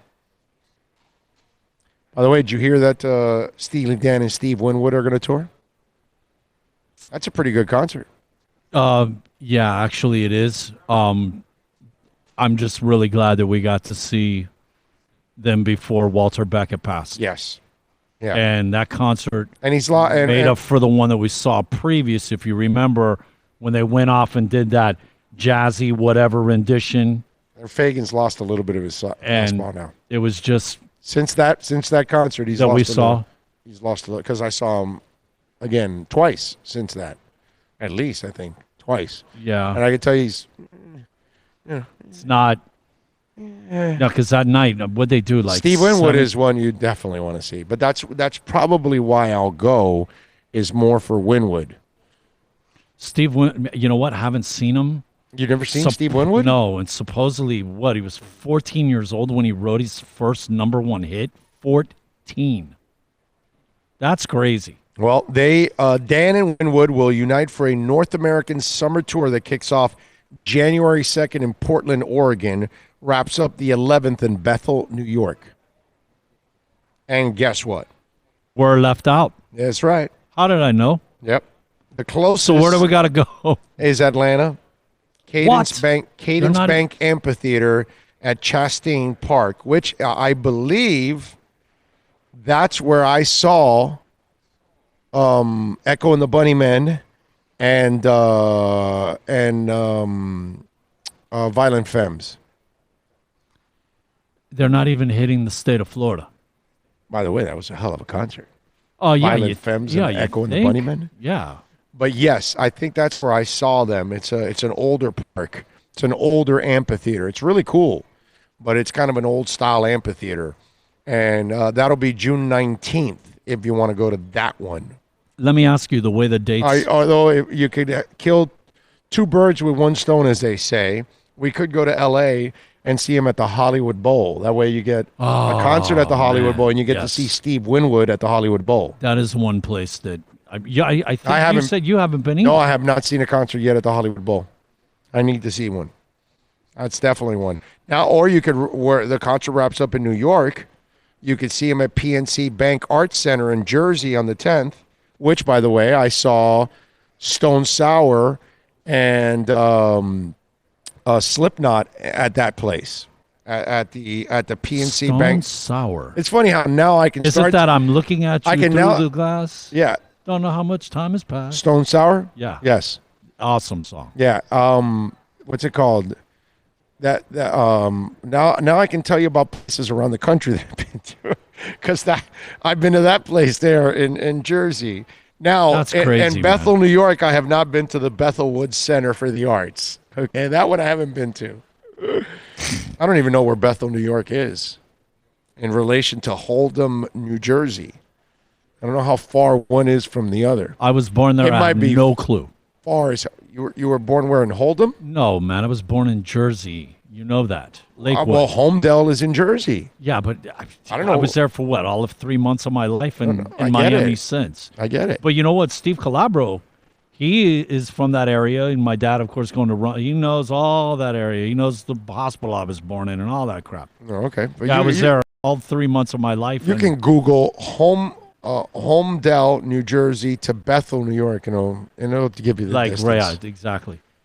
So then I guess we would have to rent a car to do that. That is. I'd rather go to L.A. actually. And at the Hollywood Bowl, that's a no-brainer. Yeah, because I don't know. Again, where's Chula Vista, California? Because the next day they're at Chula Vista, California, North Island Credit Union Amphitheater. I don't know where that is, but if it's close by, then you can see two shows right there in Southern Cal. Stay a few days, see other shows. Yeah, but like you pointed out when we first went there, what do you think's the best block for concert? And I was like, Vegas, and you're like, no. And when we started looking at LA, it's ridiculous. There is always a Yes. concert somewhere in LA. Always. Multiple concerts, not just one. Multiple concerts, man. It's crazy. Yeah, but the thing that's cool, the way they do it, like they rotate around. They do these 5 venues. The other bands over doing the back end. You're doing 1 through 5. They're doing 5 through down to 1. Yeah. You know. Yeah. And you could and you will eventually see them all. Yes. And you can bounce around. But there are a lot of man. There was some nights there was 3 or 4 acts on. Yeah. No, you're right. You're right. We're lucky to get just one, right? We're lucky to get one. Always, dude. That's always the same crap, man. Let's do this, man. We are now 40-43 against the spread. We are going downhill like fast. We went 2-2 the other night. We didn't do anything yesterday. We were in a hurry, but we were like 2-4 the pick before that. That's why we're now way down to 40-43. Now we're 3 under 500. Mind you, we started 11-0.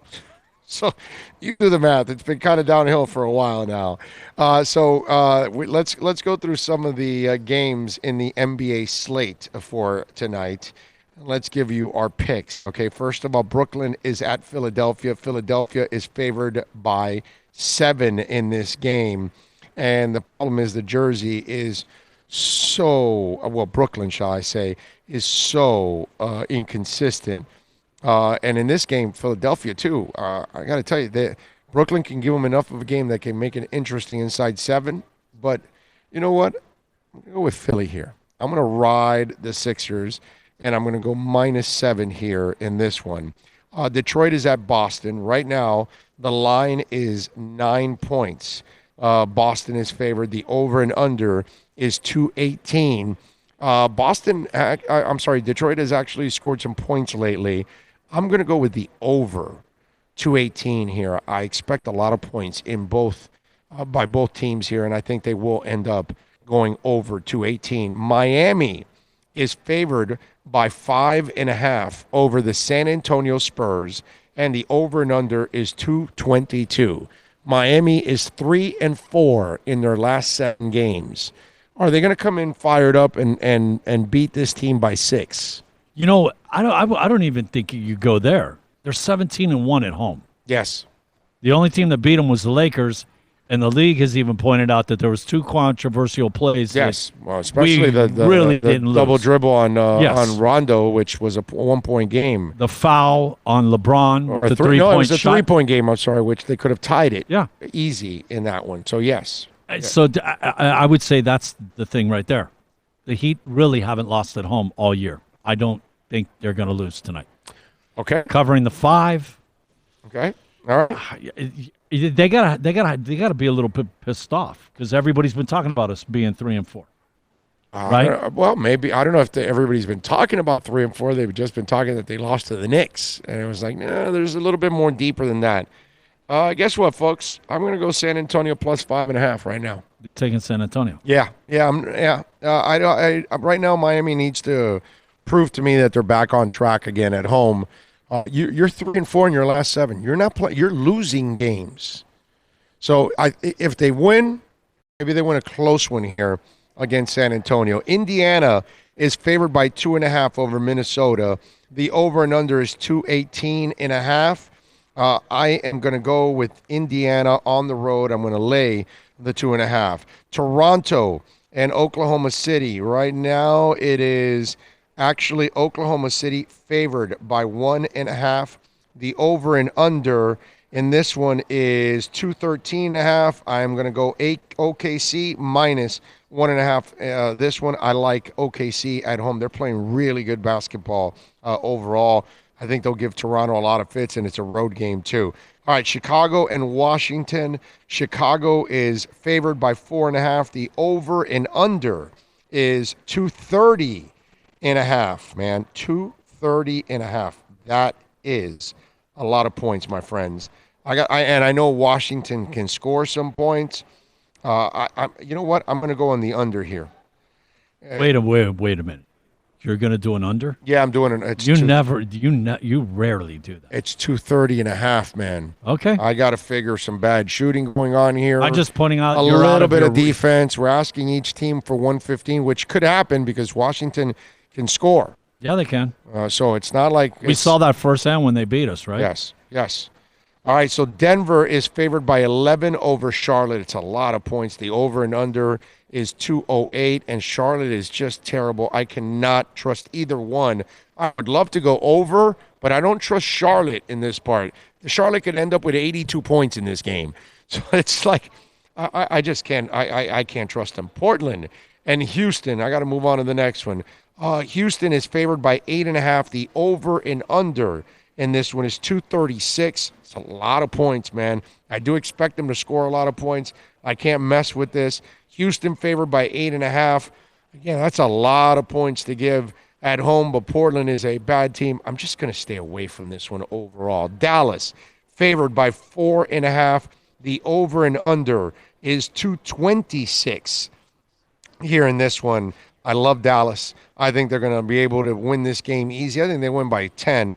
I'm laying the 4.5 here. Orlando at the Lakers, and the Lakers are favored by 9.5 points. I believe, if I'm correct, Orlando's not a very good road team. But even saying that, I think they can do enough to kind of give them some trouble here. And what I don't know is I'm not sure if Anthony Davis, I did not look that up. I wonder if Anthony Davis is back and if he's playing. That I don't know. But you know what? I'm going to stay away from that one. So let me go over the games. I got Philly -7 against Brooklyn. I'm going with the over Detroit, Boston over 218. I'm going San Antonio plus 5.5 right now. I'm going Indiana -2.5 on the road in Minnesota. Going OKC -1.5 against Toronto. Go look at OKC's record over the last couple weeks. You'll be impressed. 11-2. Yeah, their last 13. I know that they are playing really, really well. Washington and Chicago. The over and under is 230.5. It's just too much. I'm going to go under in this one.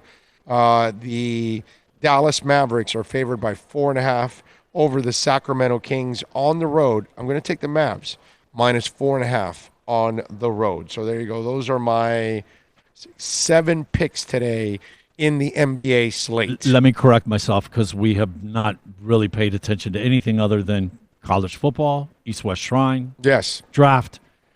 That 11-2 run was after they beat Houston with what's his name coming back. So they're 12-2. Yes. Okay. No, they're playing. They won again. Yeah, they won again. So they're playing really well.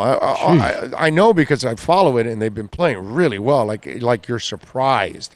Like the second-year guy, clearly Chris Paul has had an influence on this kid. Forgot his name now, but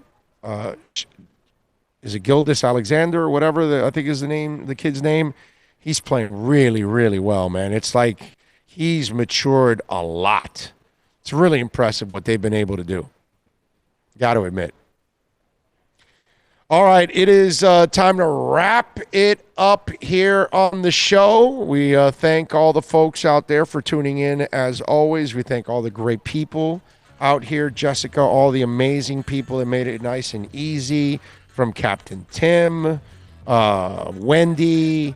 I mean, how many? David here. It's a lot of great people out here at the Tradewinds Resort. The fantastic people at the East-West Shrine game for making it nice and easy for us again. Now that we've been doing it a ton. So we thank all of you out there for tuning in all throughout the week. We thank you, as always, for supporting us. Make sure one thing, can I say, you know about this, my friend had the issue. She was in the hospital for like a month and a half. Good news now. Waiting. Yes. Today, she had the baby. My friends Steph and Chris Mansell. Christopher James was born at 101, healthy. That's awesome. Yeah. You remember how long she was in the hospital? Yes. Her water broke like a month and a half, 2 months. Yeah. It's so glad. Oh, thank you. That is fantastic. That is fantastic. Good news. Prayers up, man. The Lord is good. All right, we will see you guys tomorrow, and we'll be at Toyota of Hollywood tomorrow for our regular show. We'll be back on the normal time slot, 11 to 3, and then Friday will be 9 to 11 at Craig's Inn Acura, and then 1 to 4 at Hialeah Park. You all be good out there. We'll see you tomorrow. Have a good one.